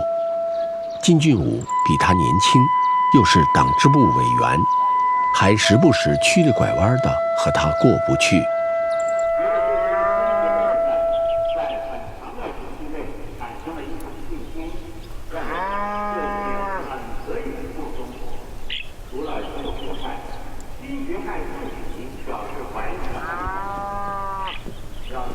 哟，副导啊，从公社开会回来了？哦，回来了。支书啊，开会回来了。回来了。哎，咋样？都说了些甚？这个会议精神就传达到支书这一层。我这个副支书这一层就不该知道。这个副支书那就是骡子的物件摆设嘛。你给，哎，玉婷，支书。大队上有谁说我没有去公社开会吗？没有谁说你没有去开会啊。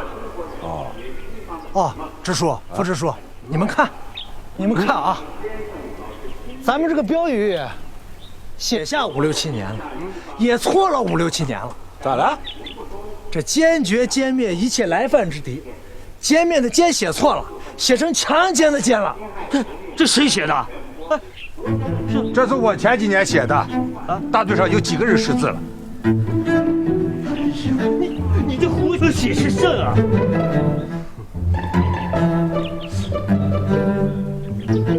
把你们就能就成。副书记金俊山，几十年就是那个样子。虽然从来没有和他一心过，但这个人没有魄力，年轻的时候都没翻起几个大浪，现在一大把子年纪，更没有力量和他田福堂争高论低了。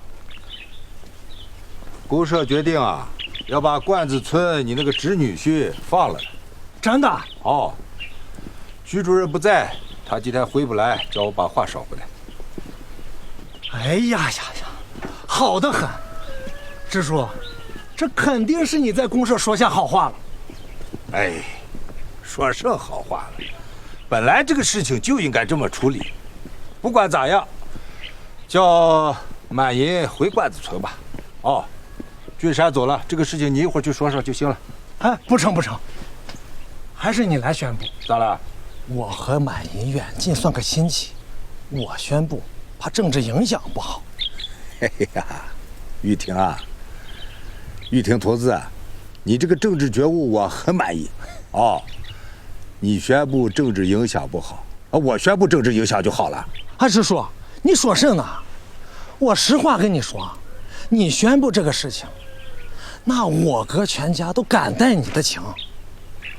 少安在队里，他也欠下你的情，让队里那些个说你躲起来不管批斗会的事儿，在背后说你坏话的人，都知道你干甚去了。你是为咱村社员亲戚说情去了。要不你咋不把这精神传达给俊山副支书呢？不能你做下好事情，让俊山副支书来宣布，让他做这个好人。好。哎，支书，哎，你打个喷嚏，我就得感冒。这所新兴农大为巩固农村社会主义阵地，培养农业学大寨的各种人才做出了贡献。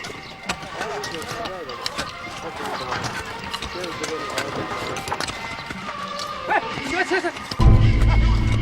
好干，行，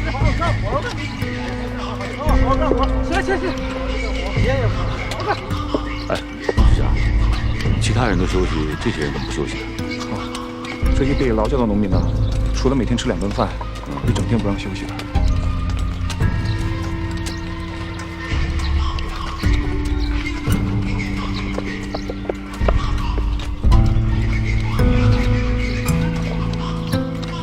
你是副主任啊？是。你一共抓了多少人？56人，上午跑了2，下午跑了3，还剩50人。这样，把他们全都放了，让他们各回各村啊！以后啊，不要再搞这些名堂，农民犯点错误，在政治也小批判一下就行了。这是周主任的决定吗？是县上领导的决定。周主任回来了，这事儿得和周主任说。劳教队一个不剩都放了。对，都放了。这些人不是没什么问题，有问题的话，政治夜校教育一下就可以了。资本主义倾向用嘴巴就能消灭了？这是我们县委领导的决定，你可以不同意，但是你必须得执行。这是原西县2条路线的斗争。你田福军一贯搞右倾机会主义，和张有志一唱一和，这是明摆着和冯主任对抗。冯主任那是坚决执行毛主席无产阶级革命路线的。你田福军到处散布奇谈怪论，对那些有右倾思想的人，你就好得像穿一条裤子。我那个同班同学10个街公社的白明川，从革命开始到现在，一直是保皇派。你对他就像宝贝一样的器重。把之前抓那2个人也放了。人都被你放了，我还放什么呢？我马上给冯主任打电话，报告你田福军和张有志在柳岔的所作所为，你们这是明目张胆的破坏农业学大寨运动。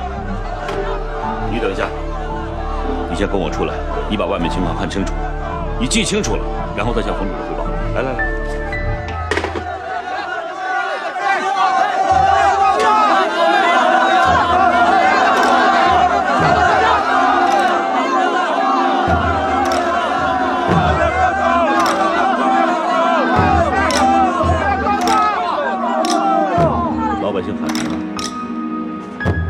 问你呢，周文龙，群众都在喊些什么？他们喊县里来了2位主任，把劳改队解散了，要向2位青天告我们的状。周文龙，一个共产党的干部，你看看你把老百姓逼成什么了？在社会主义国家，逼成了旧社会的青天大老爷。白天干1天，晚上还要熬夜。这实在都受不了了嘛！一晚上睡4、5个小时，饿得我们这都睡不着呀！就是啊，吃不饱睡不好。这大老爷，你看看，你看看。把农民带来的粗粮，在公社的粮站换一部分好的粮食，从集体储备粮里头拨一部分补助他们。另外，晚上夜战的时间要缩短，农民有病该治的就得治。谢谢大老爷，谢谢。来，你起来，你起来。是应该我给你跪，我们共产党的干部啊，就是为人民服务的，没有为你们服务好，是我们对不起你们人民，是我们不好，啊。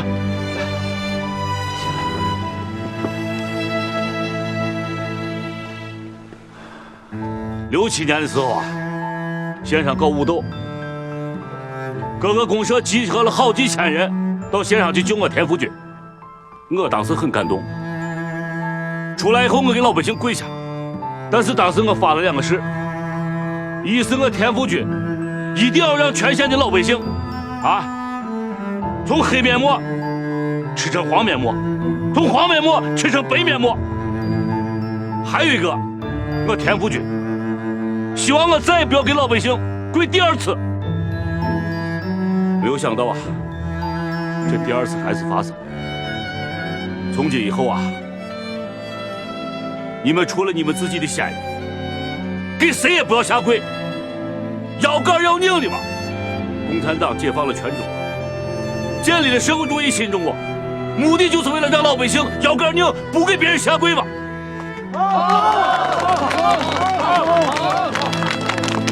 我给老百姓下跪，一是我田福军自己工作没有做好，2是就为了教育教育像你周文龙这样的干部。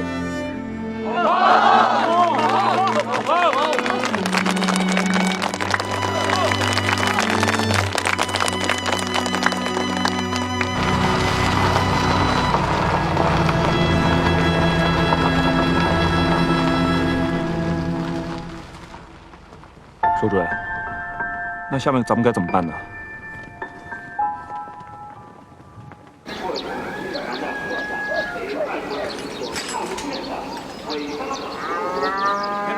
哦，回来了。回来。哦，回来。哎，玉厚，哎，不忙走，我有事了。我在公社把你们家女婿王满意的事解决下了，我一会儿就叫他们放人啊。咋是你解决的呢？啊，是我少安啊巡下人把事情办了。你说啥？你放心，少安嘱咐了，不让说是他在县里巡下人办的这事，就说是你办的，就这。哎，那你少安在县上巡的谁啊？是不是我家润叶？他没有想到，没有本事的孙玉厚竟养了一个这么厉害的儿子。这后生虽然现在年轻，也不是党员，但从发展的眼光看，他可比金俊武更厉害。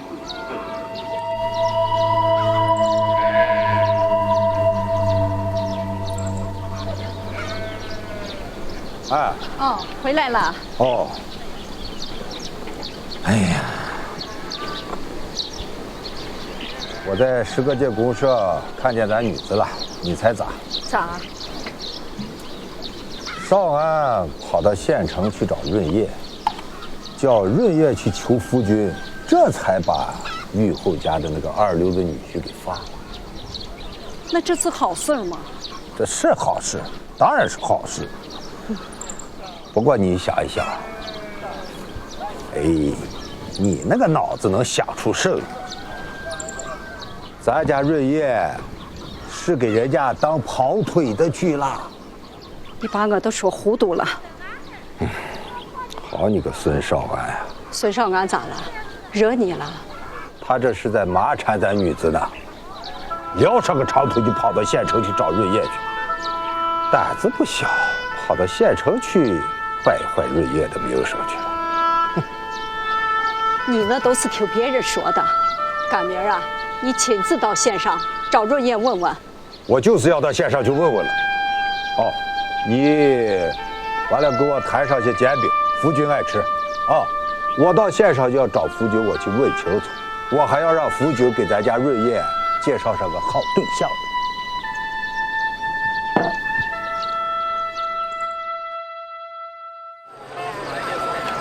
师范，这急着把我从调研线上调回来，就是为了这事情的事。那我的意见很明确，我不同意。夫君，开会的中途你才进来，你是不是应该把情况搞清楚以后再发言？我看了嘛，写得很清楚啊。不就是要在全县开展赛诗、赛歌、赛唱样板戏的3赛运动吗？现在是各个大队搞。各个大队要抽10个男青年、10个女青年、10个老婆、10个老汉。各个大队搞完以后，各个公社还要搞，公社要抽40个男青年、40个女青年、40个老婆、40个老汉，到县上再搞，这成了啥了吗？政治运动不是不能搞，但是这样搞是不是太过分了啊？过分？夫君同志，我看你这个用词就很过分。邓云同志，你是主管政工和宣传工作，请你发表一下个人的看法。你告诉我，这到底哪里过分了？好，我坚决支持冯主任的看法啊。这个胡局长，还是你自己讲清楚了。这么好的运动，到底哪过分了？这么大张旗鼓的搞3赛运动。影响农业学大赛不说，啊，各个公社抽这么多老头老太太，年龄这么大，这么强的运动，那让跑那10几个了，这正是为了促进农业学大赛啊！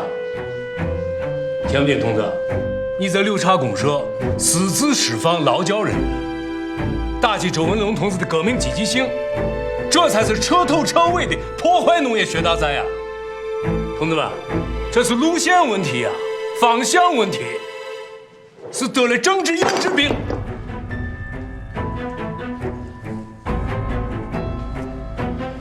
谁得了政治幼稚病？是我。啊，夫君同志，我们本来是要把这个会开完以后，再另开一个会讨论你的个人问题。现在我看革委会应该首先批判田福军同志的右倾思想和懒散乱的作风，如果都像他这样，那我们原西县农业学大赛先进县的称号就不要想保住。先进称号不是能用棍棒和枪杆子来保的。农业学大赛的运动是一场革命啊，同志，革命不是请客吃饭啊。这个文龙同志的动机啊，也完全是为了革命嘛。革命是什么？革命就是把人往死了打。哎，打死几个人了？死了几个人啊？胳膊腿打坏了还不行啊？还真要把人往死里打？谁都没有权利判别人的死刑。伙计都不要这么大嘛！我们都是一个班子的同志啊！你什么意思啊？这是支持还是反对？这完全是无脑的中庸之道啊！就是，早这个。元溪县农业学大在先进城后还要不要保持？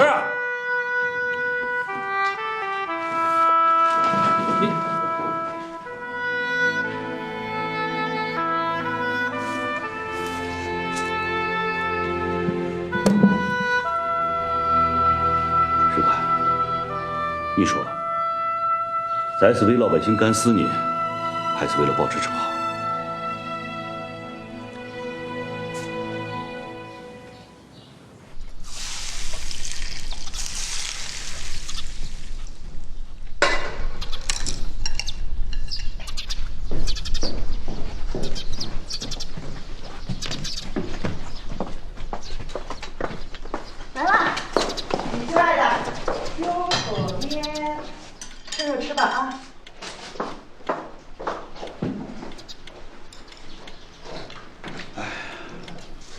今天县里开会，说是要让各个公社搞什么3赛运动，赛事、赛歌，我是坚决反对。就因为我的反对，到现在也没有定下来到底咋搞这个事情。可是会议结束，李登云就按照冯世宽的指示布置到公社去了。你反对的荒唐事还少啊，才指这一件啊。这些年啊，的确是干了很多让自己心里很不舒服的事情，可是没办法，我是共产党员，还是县里的领导。所以说嘛，你在县里工作就得有人支持你。一个好汉还3个帮呢。哎，我介绍向前给润叶当对象，就是想帮你争取李登云。李登云为我当司机的儿子，他跟润叶，你想想看啊。这个冯世宽是一把手，他跟你有分歧，那是政治立场不一样。可是李登云支持冯世宽，反对你，这个不叫政治立场吧？这不是政治立场不一样是什么？你怎么想不明白呢？你下班回来回元溪县之前，那冯世宽和李登云那是工作了好几年的老搭档。冯世宽一直想栽培李登云，你这一来就挡了人家的道，占了人家的位。要是咱们和李登云成了亲戚，那就不一样了。虽然润叶是你的侄女儿，可咱们待她像亲闺女一样，这个全县人都知道啊。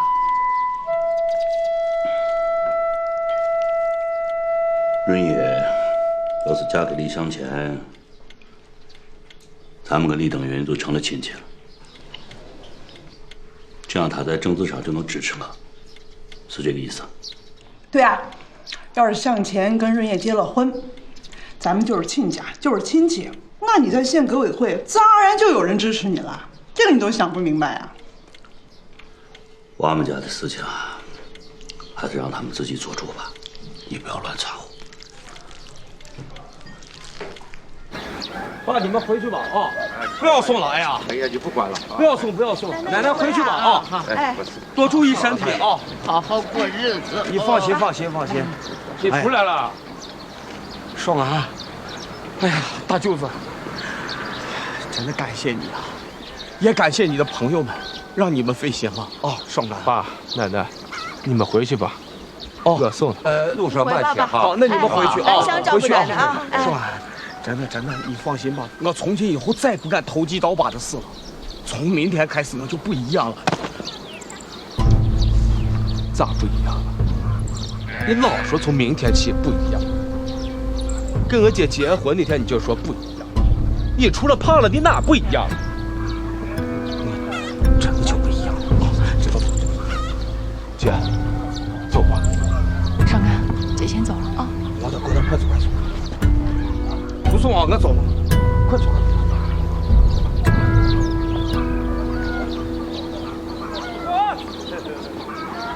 咋了，福哥？少安，你的头衔刘根民让你马上去趟公社，什么事啊？我也不知道啊，他在电话里也没说清楚是什么事啊，反正急急火火的。我走。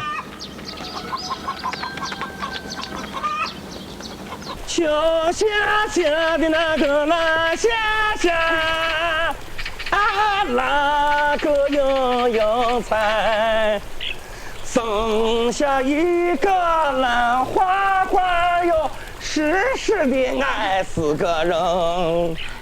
兰花她不怕这个家穷，因为她从小就穷惯了。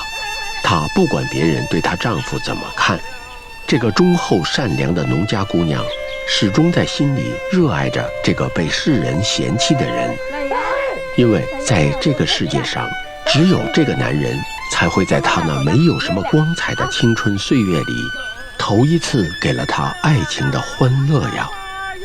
爱呀么爱死个人。我再说清楚一点，白主任让我叮嘱你一件事情，不管谁问起来，都不要说有田福军副主任那封信的事，就是让把王满印放了的那封信。田副主任现在有点麻烦，在上面出了点事，不太对付，闹不好要被处分。这封信啊，事情说大不大，可万一有人把它递上去，给田副主任加条罪状，放纵资产阶级，你懂吗？你说的我明白，我听得懂。哎，那要是他们直接去问副军书咋办？不知道。我叮嘱你的事儿，千万别忘了，搞不好出大事。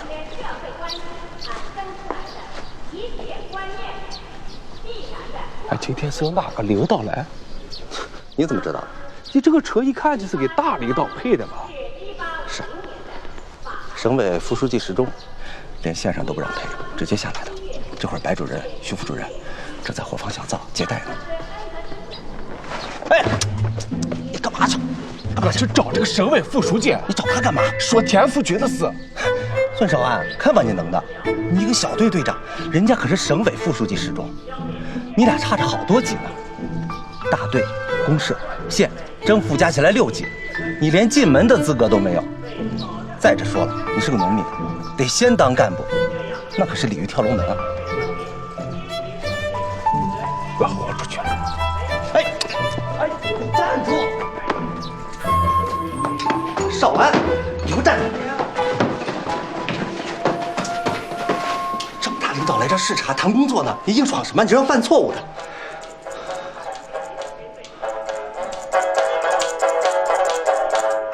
咋还唱上了？啊，石钟喜欢听家乡的弦乐曲，徐副主任就找了一个，跟石钟说是碰巧这儿有个业余爱好者，叫过来联欢。那我也能唱吗？哎呦，你别添乱！压个肚子，手劲儿用，到哪儿？我们家这怎么回事？看看。我软滑滑的，一个在那山上，这是做什么了？一个在那山上，一个在那沟。后生，你歌唱的不错啊！哎呀，你看这在座的公社的领导，我平时都见过，唯独没有见过你。那你肯定是大领导吧？你就是省革委会副主任石总同志。是，我是石钟。我听说你也是原西县出来的。是。呀，我们原西县出来这么大的领导，我不知道。少安，怎么说话呢？什么叫你不知道？你看徐主任，我是这个意思。这是我们原西县的光荣，也是我们农民的光荣吧？呀，你看这还没有我的杯子。我代表双水村大队田家阁老一队的全体农民，给你端一个。这是原西县10个节公社双水村大队田家阁老生产一队队长孙少安。哦，我给他们啊都没喝酒。行，给你端一个。哎呀，够了够了。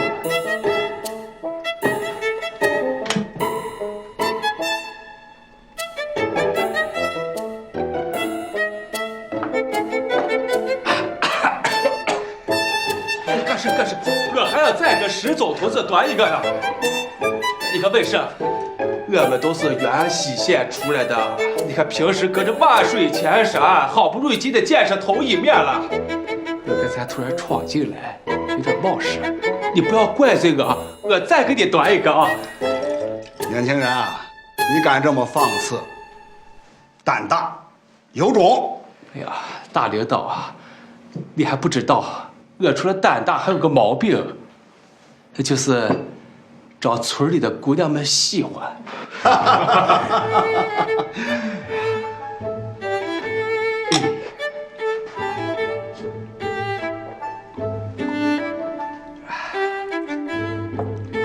后生啊，我是个老革命了，什么事儿啊都瞒不了我。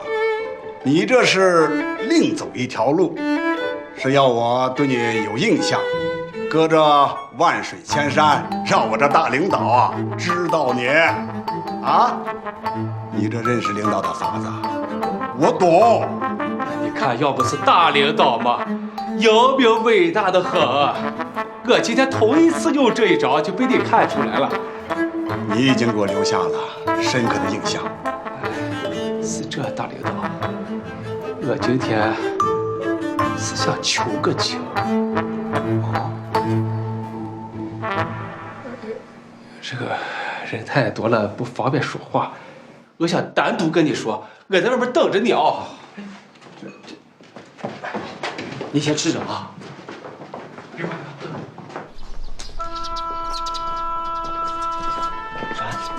哎，大领导呢？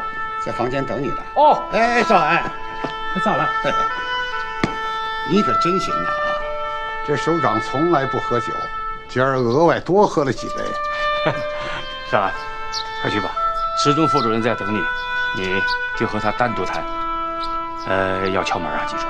哦，我知道，知道。哎，别忙。又咋了吧，徐主任？我已经把你们家王满银的事儿向首长汇报了。我的水平低，怕说不清楚。可这是个路线问题。西洋的成功经验是什么？就是大批修正主义，大批资本主义，大干社会主义。我这也是遵照县里冯世宽主任指示精神办。我知道，徐主任，我刚才当着大领导的面不应该说不同意见，我知道。哎呀，但是我觉得有时候这个话不说不透，理不辩不明。你说，这个农民卖点自己家的东西，这咋能算是走资本主义道路？这也是资本主义尾巴嘛，应该革掉啊。反正我也不是说王满银这个事，王满银这个事过去了啊。哎，又咋了吧？你不是告我的状呀，徐主任，我告你的状干事，你咋想的是这吧？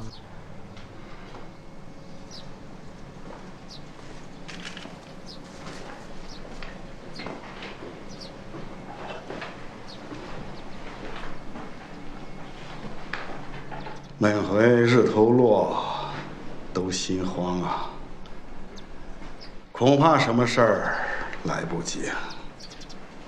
哦，孙少安，你请坐。首长抽烟啊，这个我不行，肺不好。你姐夫王满银的事儿啊，我都听说了。还有你连坐陪罚的父亲，这人呐都已经放回来了，事情都过去了啊，你就不要再追究了。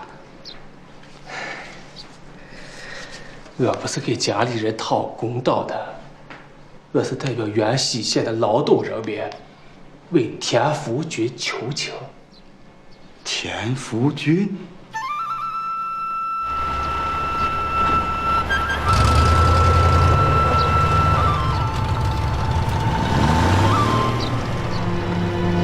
少安呐，你可真行啊！让地委领导亲自发话，让石副主任揽下放你家王满银的事情，这样一来，就跟田福军、田副主任没有任何关系了。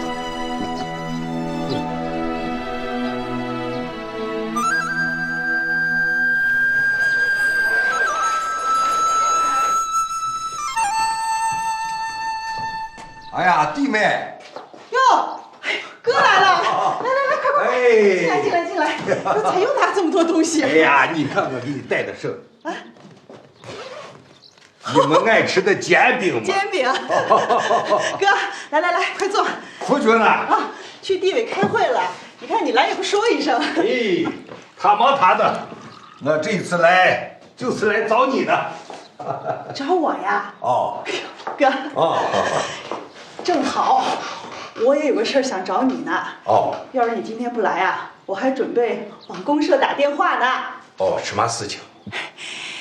你知道县革委会的副主任李登云吗？知道的。现在他老婆跟我可好了。哦。他俩有个儿子叫李向前，你猜怎么着？人家李向前看上咱润叶了。李德云的儿子。啊。哦，我这一回来还就是因为给润叶介绍对象的事情。咱俩想到一块儿去了。哎，这小伙子呀，现在在县革委会开小车，宽宽的肩膀，一表人才。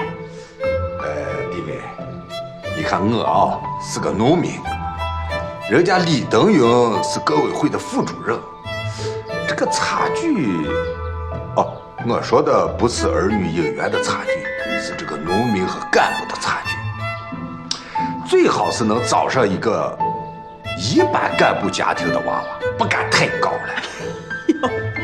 哥，你以为那是你在菜场买肉呢啊？瘦了挑，肥了你还挑？啊，不是。哎，不管咋说，润叶有我这个农民的爹，说来说去还是个农民。那话不能这么说，你是农民，咱润叶不是，咱润叶是国家教师。哎，他是不是跟你说啥了？没有。润叶这个娃娃什么都不跟我说，所以我才煎熬得很。哎呀，为了他这个对象的事情，我是吃不香睡不着的。行了，你现在就放100个心吧。这门亲事吧，咱们真的可以考虑。不是说咱们图人家庭什么什么的啊，这有钱也难买，孩子愿意啊，是吧？你就别挑剔了。啊，不挑剔。咱这个事情就弟妹做主吧。好，哎，那你回去好好跟润叶说一说，你讨他个准话。行，别到时候人家这边凉了，咱就是过了这村就没这店了。对着呢。除了李德云的儿子，叫个什么？李向前。李向前，他谁也不要再想麻缠我家润叶。爸。那我二妈是咋说的呀？哎呀，这个娃娃名字好听，向前，好听得很。爸，以后我的事情，你能不能不要瞎搅和？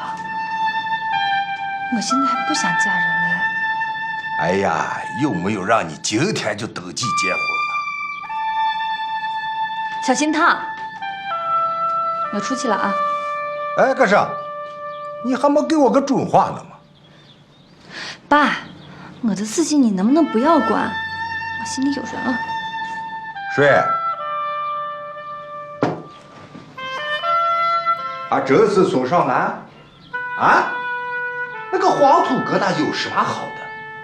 你要真是想住他了，我都没脸见人了。爸，那咱们家也是贫下中农出身，以前也穷过。那少安哥咋了？他勤劳、善良又正直，他一直想努力改变自己的命运，他不比城里人差。你就想住他这些东西，那能当饭吃吗？那你说什么最重要？我跟你说，你这个娃娃进城以后就长反骨，这个事情还用不得你说个不字。哎呀，行了，你小声点，这是学校。你娃是孙猴子翻天呀！啊！你个玉皇大帝，你还叫开办了？干啥去？我去给你打饭去。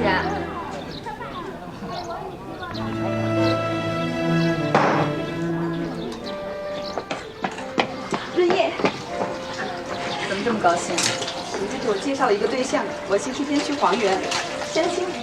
黄原？我可不想一辈子待在这里当个老师，浪费了我的大好青春。教师是人类心灵的工程师，多少人挤破头想进学校，你倒好，不想当老师，想上天啊！我要找个能让我上天的男人。我告诉你啊，女人可不能依靠着男人过日子。我要嫁人，他就得听我的。我要相亲的这个男的，他爸是地委领导，在地区团委上班，听说还是个小白脸。面都没见到就这么高兴，积善能成，我有第六感。你怎么了？有心事？我二妈也给我介绍了个对象，可是我一点都不喜欢。不喜欢就算了呗。我就是不想嫁给一个自己不喜欢的人，可是我又怕我二妈不高兴。你知道我现在在他们门上住，我的工作又是二爸找的，这下我要跟他们说，他们肯定会更反对。我知道你心里有人，就是那个孙少安，你们是青梅竹马。可我也知道他是个农民，那又怎么样？你可要想好了。人往高处走，水往低处流。凭你的条件，工作是老师，爸爸是村支书，二爸还是县里的副主任，这条件你找什么样的不行啊？非得找个农民？农民怎么了？我就是喜欢，喜欢不能当饭吃。这种事上你要想清楚，千万不要被什么所谓的感情迷惑。感情就是要纯真，我就是喜欢他，心里装不下别人。我跟你说，你真要去跟那农民结婚的话，整个元溪县的人都会笑话你。坚持革命理想，反潮流的女英雄。别挖苦我了，我不挖苦你，我支持你，把你往火坑里推，那我就不是你朋友。说真的，任爷，理想跟现实生活完全就是两码事。别的不说，我先问你，你这位农民刷牙吗？你跟他结了婚，生了孩子，你是回村里教书呢，还是骑个自行车两头跑？把他调过来，他愿意吗？有很多农民因为各种原因是不愿意进城的。还有啊，最重要的就是孩子的教育、前途。鲁迅的《伤逝》你看过吗？你们可能就是那种结局。他和一般的农民不一样，大不了我教他刷牙。你听我说呀。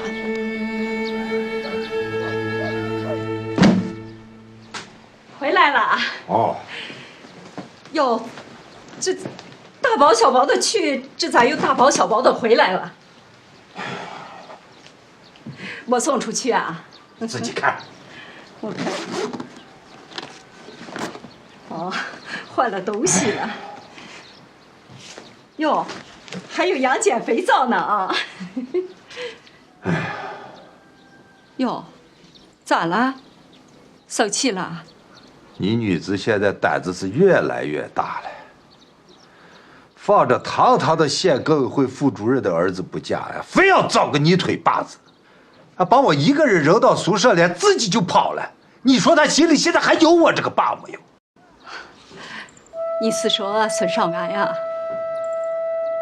你咋知道孙少安？那他俩从小就要好嘛。你要知道啊，咱家润叶现在可是吃商品粮的，孙少安他就是个泥腿子，一年到头就在地里扒拉那几个工分，几个工分能挣几个钱？啊！我跟你说，这个事情由不得润叶，天下毛主席做主，这个家里我说了算。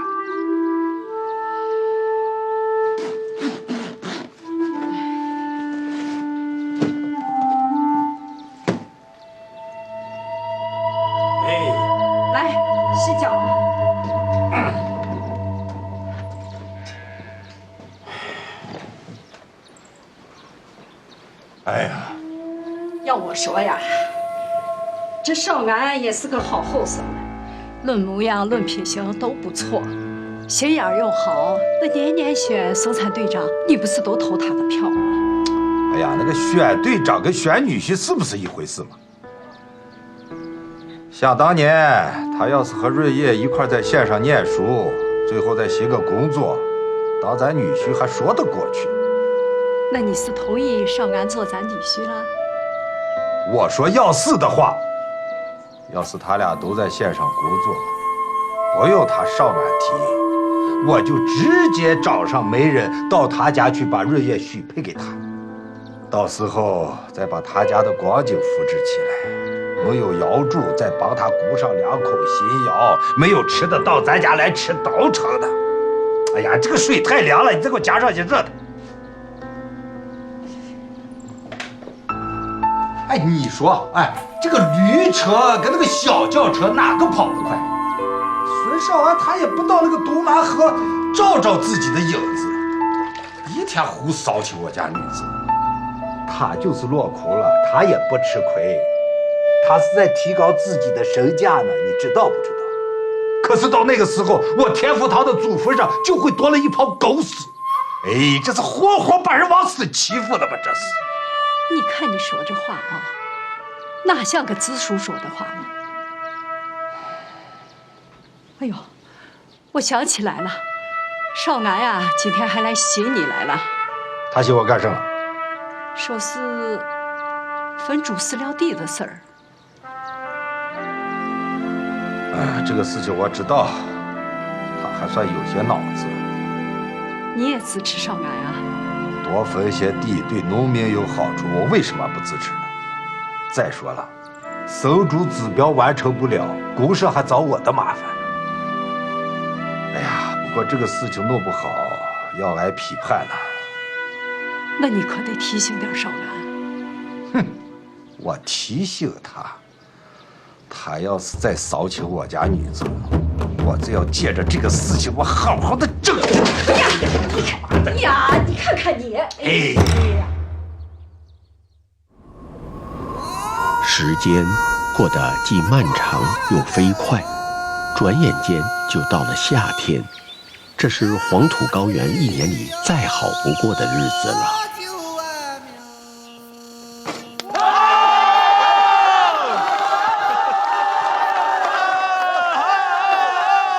时间长了一些，班上同学之间也开始变得熟悉起来。在这个微妙的年龄里，不仅孙少平和郝红梅，就是他们同龄的其他男女青年，也都已经越过了那个不接触的阶段，希望自己能够引起异性的注意。大飞同学，你们班获得了这次篮球比赛的冠军，我作为学生代表给你们颁奖。这是奖品。这是奖状，祝贺他们！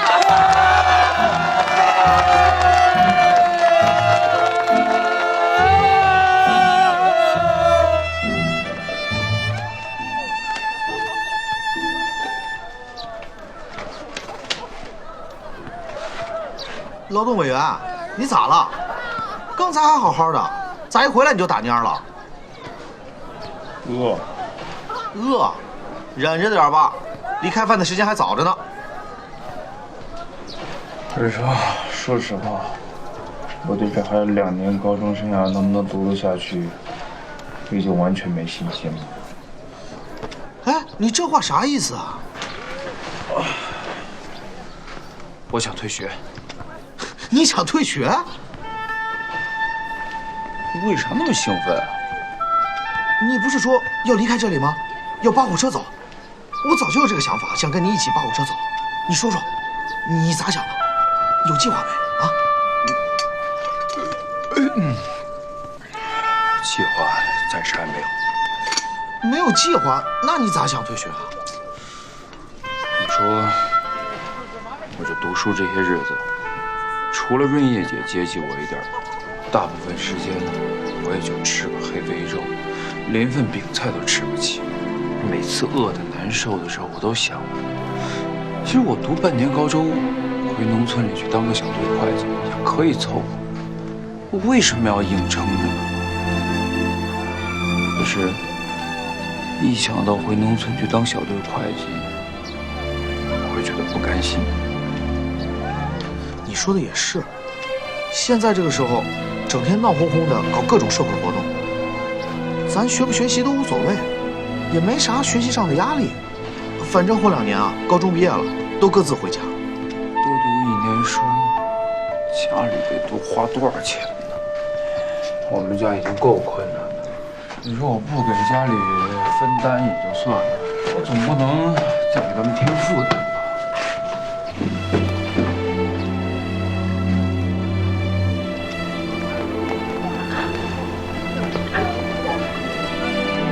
不过这学校里，倒真有我值得留念的。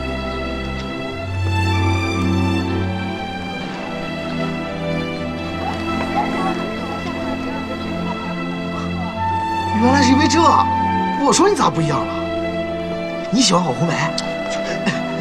我说你最近上课咋总是机器发言，总是引起同学们为你喝彩。原来你是想引起郝红梅的注意啊！说实话，我现在和郝红梅确实慢慢熟悉点了，互相之间也没那么拘束，有时候还互相借个书。拉个话什么的，可不是你想的那种。那个有的铁砂气别无，梦前就把个呀让那孩住。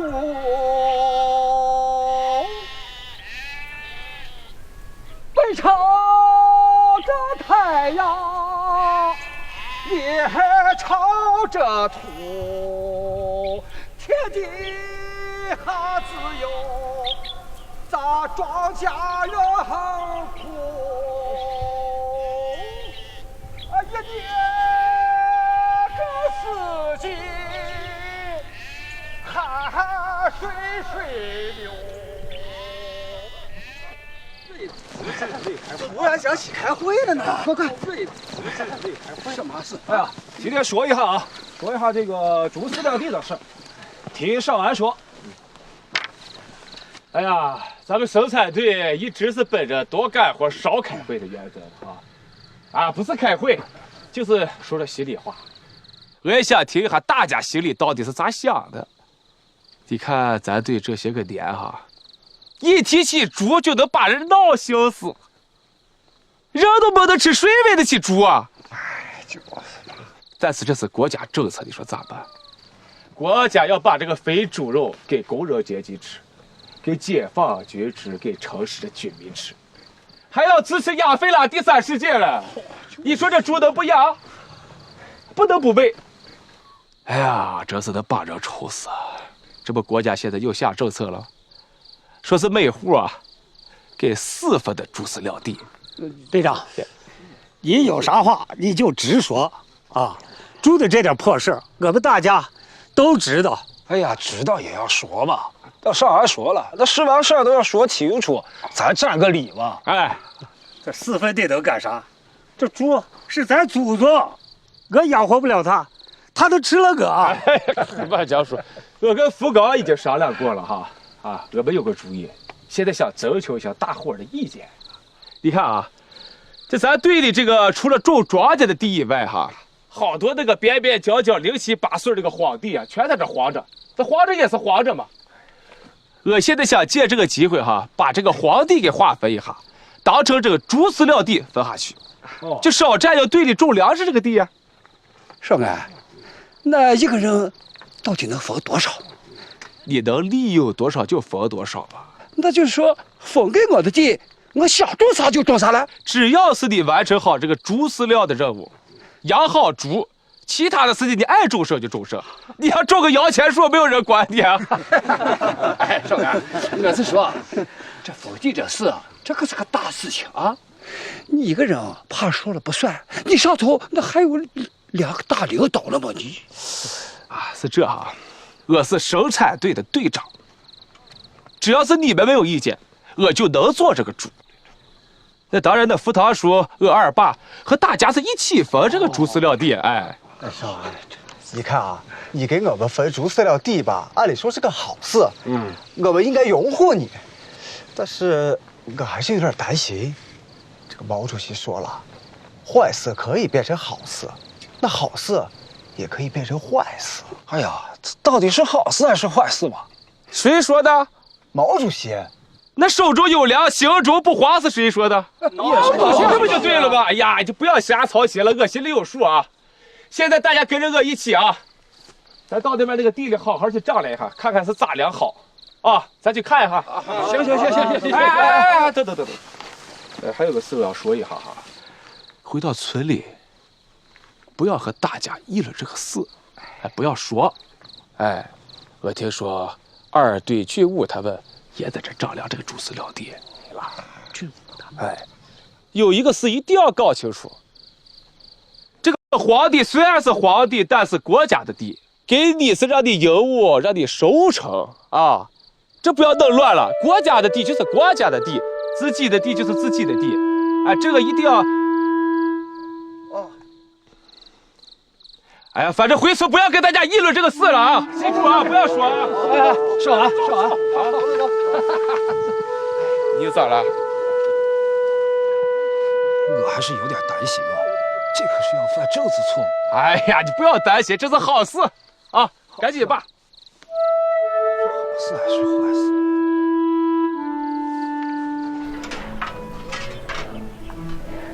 来，大家排好队，发工具了，快，排好队啊！来，给你。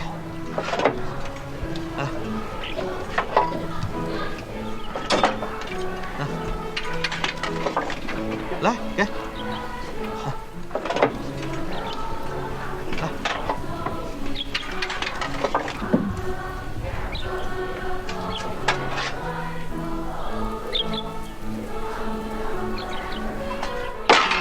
我不要这个秃头子。铁锹不都是这个样子吗？你要嫌不好，回去拿自己家里的来。下一个。谁说都这个样子？你见谁好就给谁好铁锹呗。我把好铁锹给谁了？给你婆姨了呀！大家看看是不是给他婆姨了？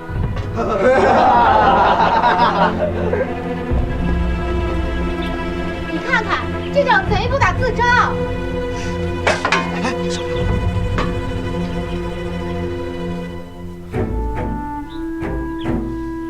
侯玉英，你现在去给郝红梅道歉。哟，班长，你护着郝红梅，也想让她给你当婆姨呀？郝红梅，铁锹。孙少平，你能不能去告诉他们，咱们只是同学，我不是你的婆姨。就是同学。铁锹。从此以后，孙少平和郝红梅的关系就在班上成了公开的秘密。这使他们再也不敢频繁地接触了，他们都感到害臊，甚至在公开的场合互相都不理睬。而且由于他们处于一个不太成熟的年龄，相互之间还在心里隐隐地感到对方给自己造成了困难的处境，也竟然都有了一些怨怨恨恨的情绪。他每次去拿自己那2个黑干粮的时候，再也看不见郝红梅的身影了。那双忧郁而好看的眼睛，现在即使是面对面的走过来，也不再那样叫人心动的看上他一眼了。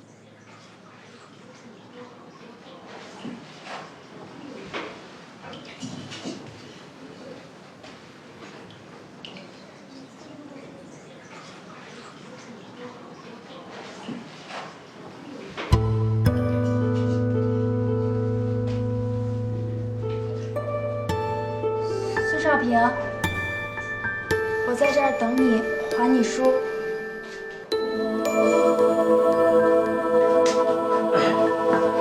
这个是你借我的创业史，一直没来得及还你，耽误了你还书的时间。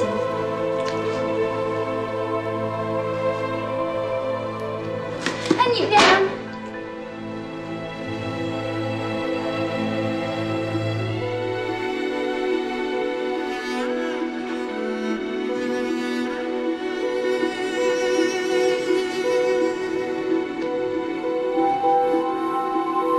白面饼。我还书还晚了，这白面饼就当作为补偿，弥补我没有及时还你书的过失。哎呀，晚了就晚了，这白面饼珍贵，你自己留着吃。不用，这个我家里有，我已经吃过了，这就留给你吃吧。谢谢你。红梅，你今天穿了一身没有补丁的衣服，在阳光下看像新的一样，这让你格外好看。我就这么一件没有补丁的单衣，等到了冬天，我就又得穿回补丁漏补丁的衣服了。这个衣服我可不是穿给你看的。我知道，我没这意思。你想说啥？没什么，我就先走了。一起走？别一起走，一起走我就真生气了。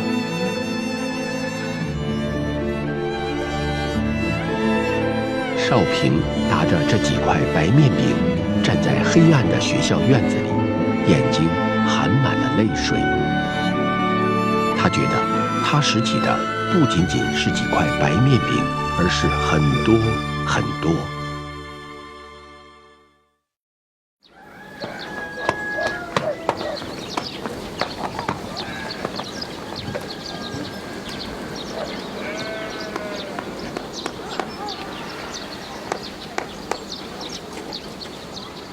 人都到齐了啊！我们来了。看你这。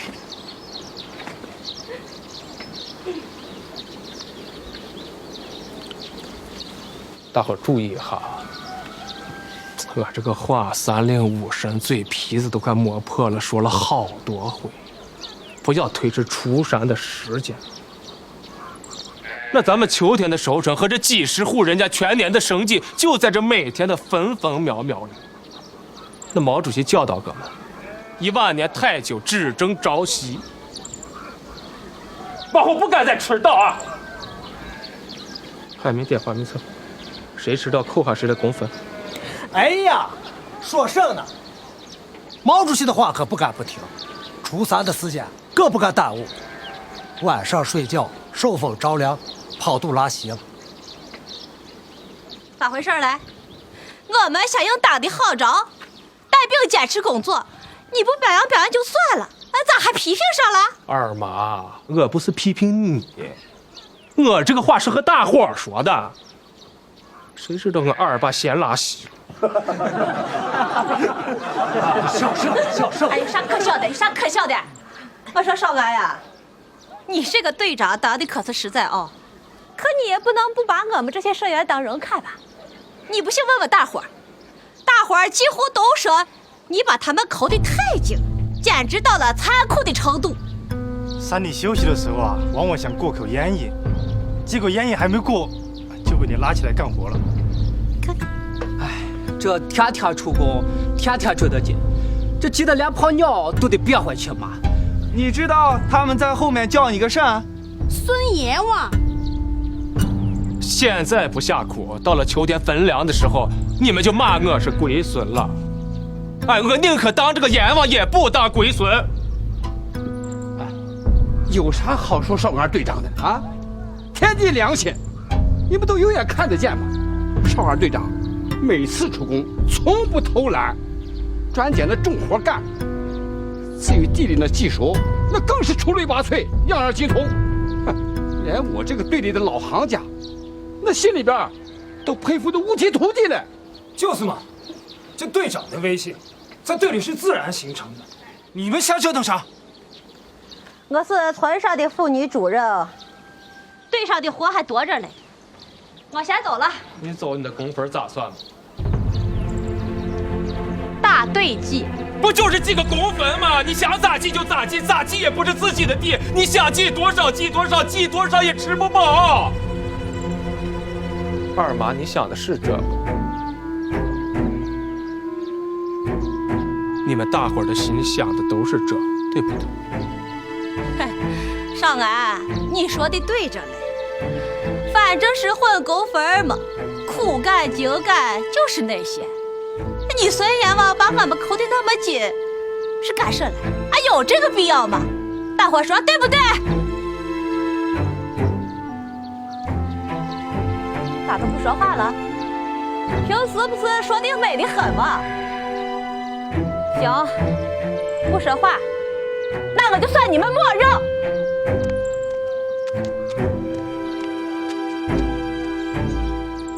哎呀，本来有个事，我想放一放再跟大伙说。现在既然是这个样，那我就说了，为什么大家出工的积极性不高？那就是因为挖的不是自己的地，吃的不是自己的。那家家穷的叮当响，谁还有心思挖地呀？那你要是自己的地，可能用不着我孙少安催，那你自己去的快着呢，对不对？其实这个竹饲料地，我跟福高已经画好了，就是没有分。大家现在心里想的是不是想把这个竹饲料地给分了，家家有自己的地？如果想的是这个，不说话，举手。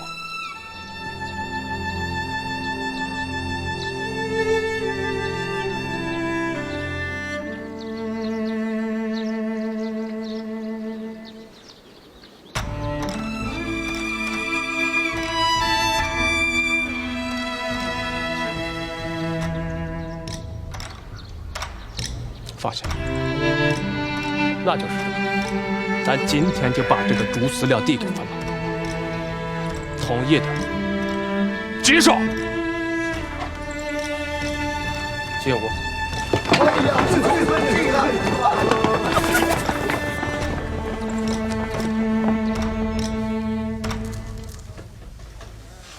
大家也都知道各村分地的内情，嘿，谁都想多分点地。所以咱把门关上说。哎，那得派人去放哨，回头别人听了把咱告了，那要拉出去批斗嘞。是这，那就这样啊，每户留一个人在这抓阄，其余的都出去放哨。好，哎，爸，那你就带着大家出去放哨。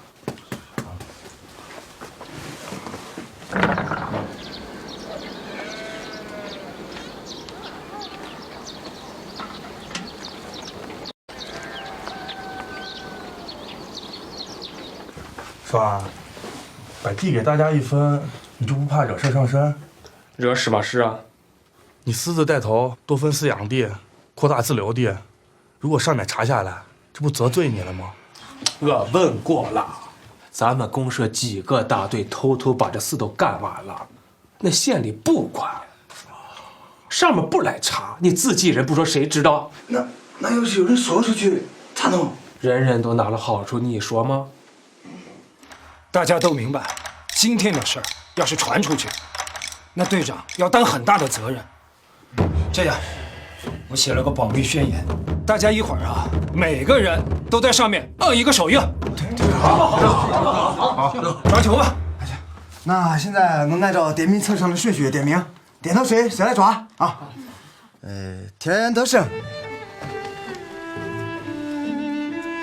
田小华、栓柱、苏玉婷、罗蛋、席子、裁缝、田明军。哦，哎呀，都是我田万佑搞封建迷信的。这老碗里不是抓阄了，是抓自己的命了。对。福哥，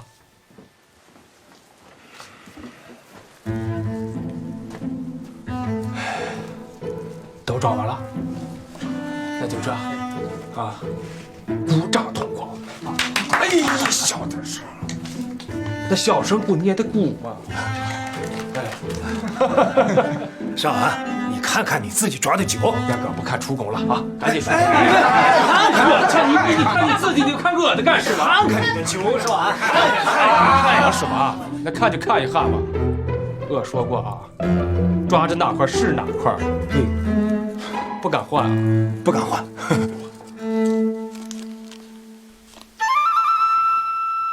这咋回事？我怎么抓的是最好的这块地呢？都知道你没抓着啥。你的口袋里的纸蛋蛋，你事先早就放好了，是最坏的一块地。所以啊，我们给你换了。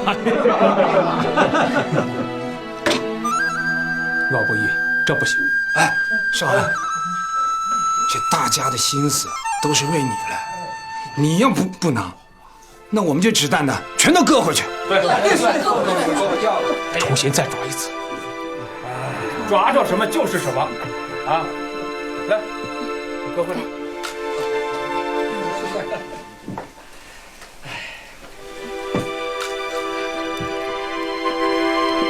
谁先抓？你先抓。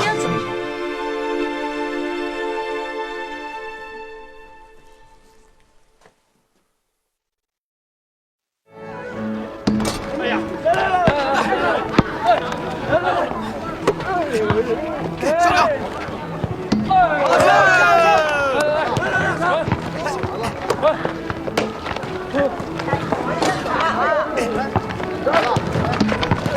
哎，拿过来，拿过来！来，女同学来了，咱们就不比赛了，大家听我的，围着篮板站成100元。好。我讲一下规则啊，谁抓住球，谁就投篮。投进的人如果再抓住到球的话，就不能投篮了，要传给下一位同学。大家都是高中生了，要懂得规则。好。OK。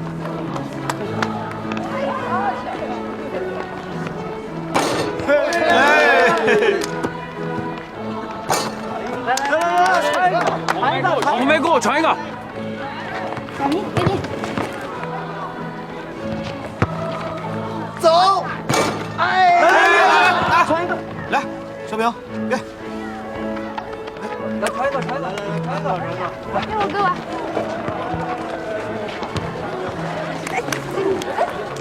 哎，孙少平，你咋了？咋了？这浑身的血都涌到脸上了。你这眼睛上也跟蒙上雾了似的，还看得清楚吗？哎，少平，我这书挺好，回头我借给你。少平的心里现在很苦闷，他陷入到一种灰心和失望中去了。如果原来没有和郝红梅的这种关系，或许他只有肠类的危机。可是现在，他已经在精神上出现了危机。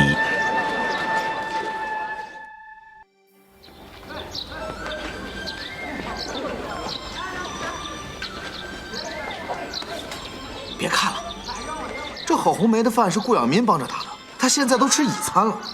我看班级有活动，顾养民就把郝红梅跟她分到一块儿，抽空他们俩就有说有笑。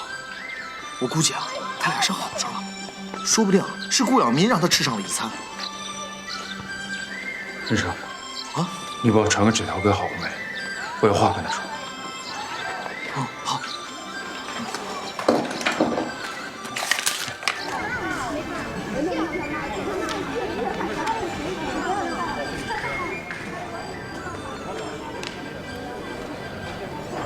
孙少平，你让田润生给我递纸条，说有话跟我说啊？是不是因为侯玉英说咱俩好上了，所以你故意疏远我？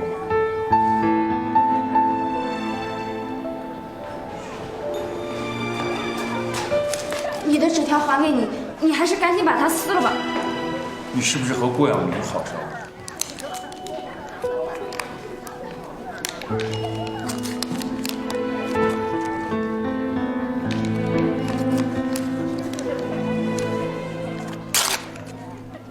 我现在就是和顾养民好上了。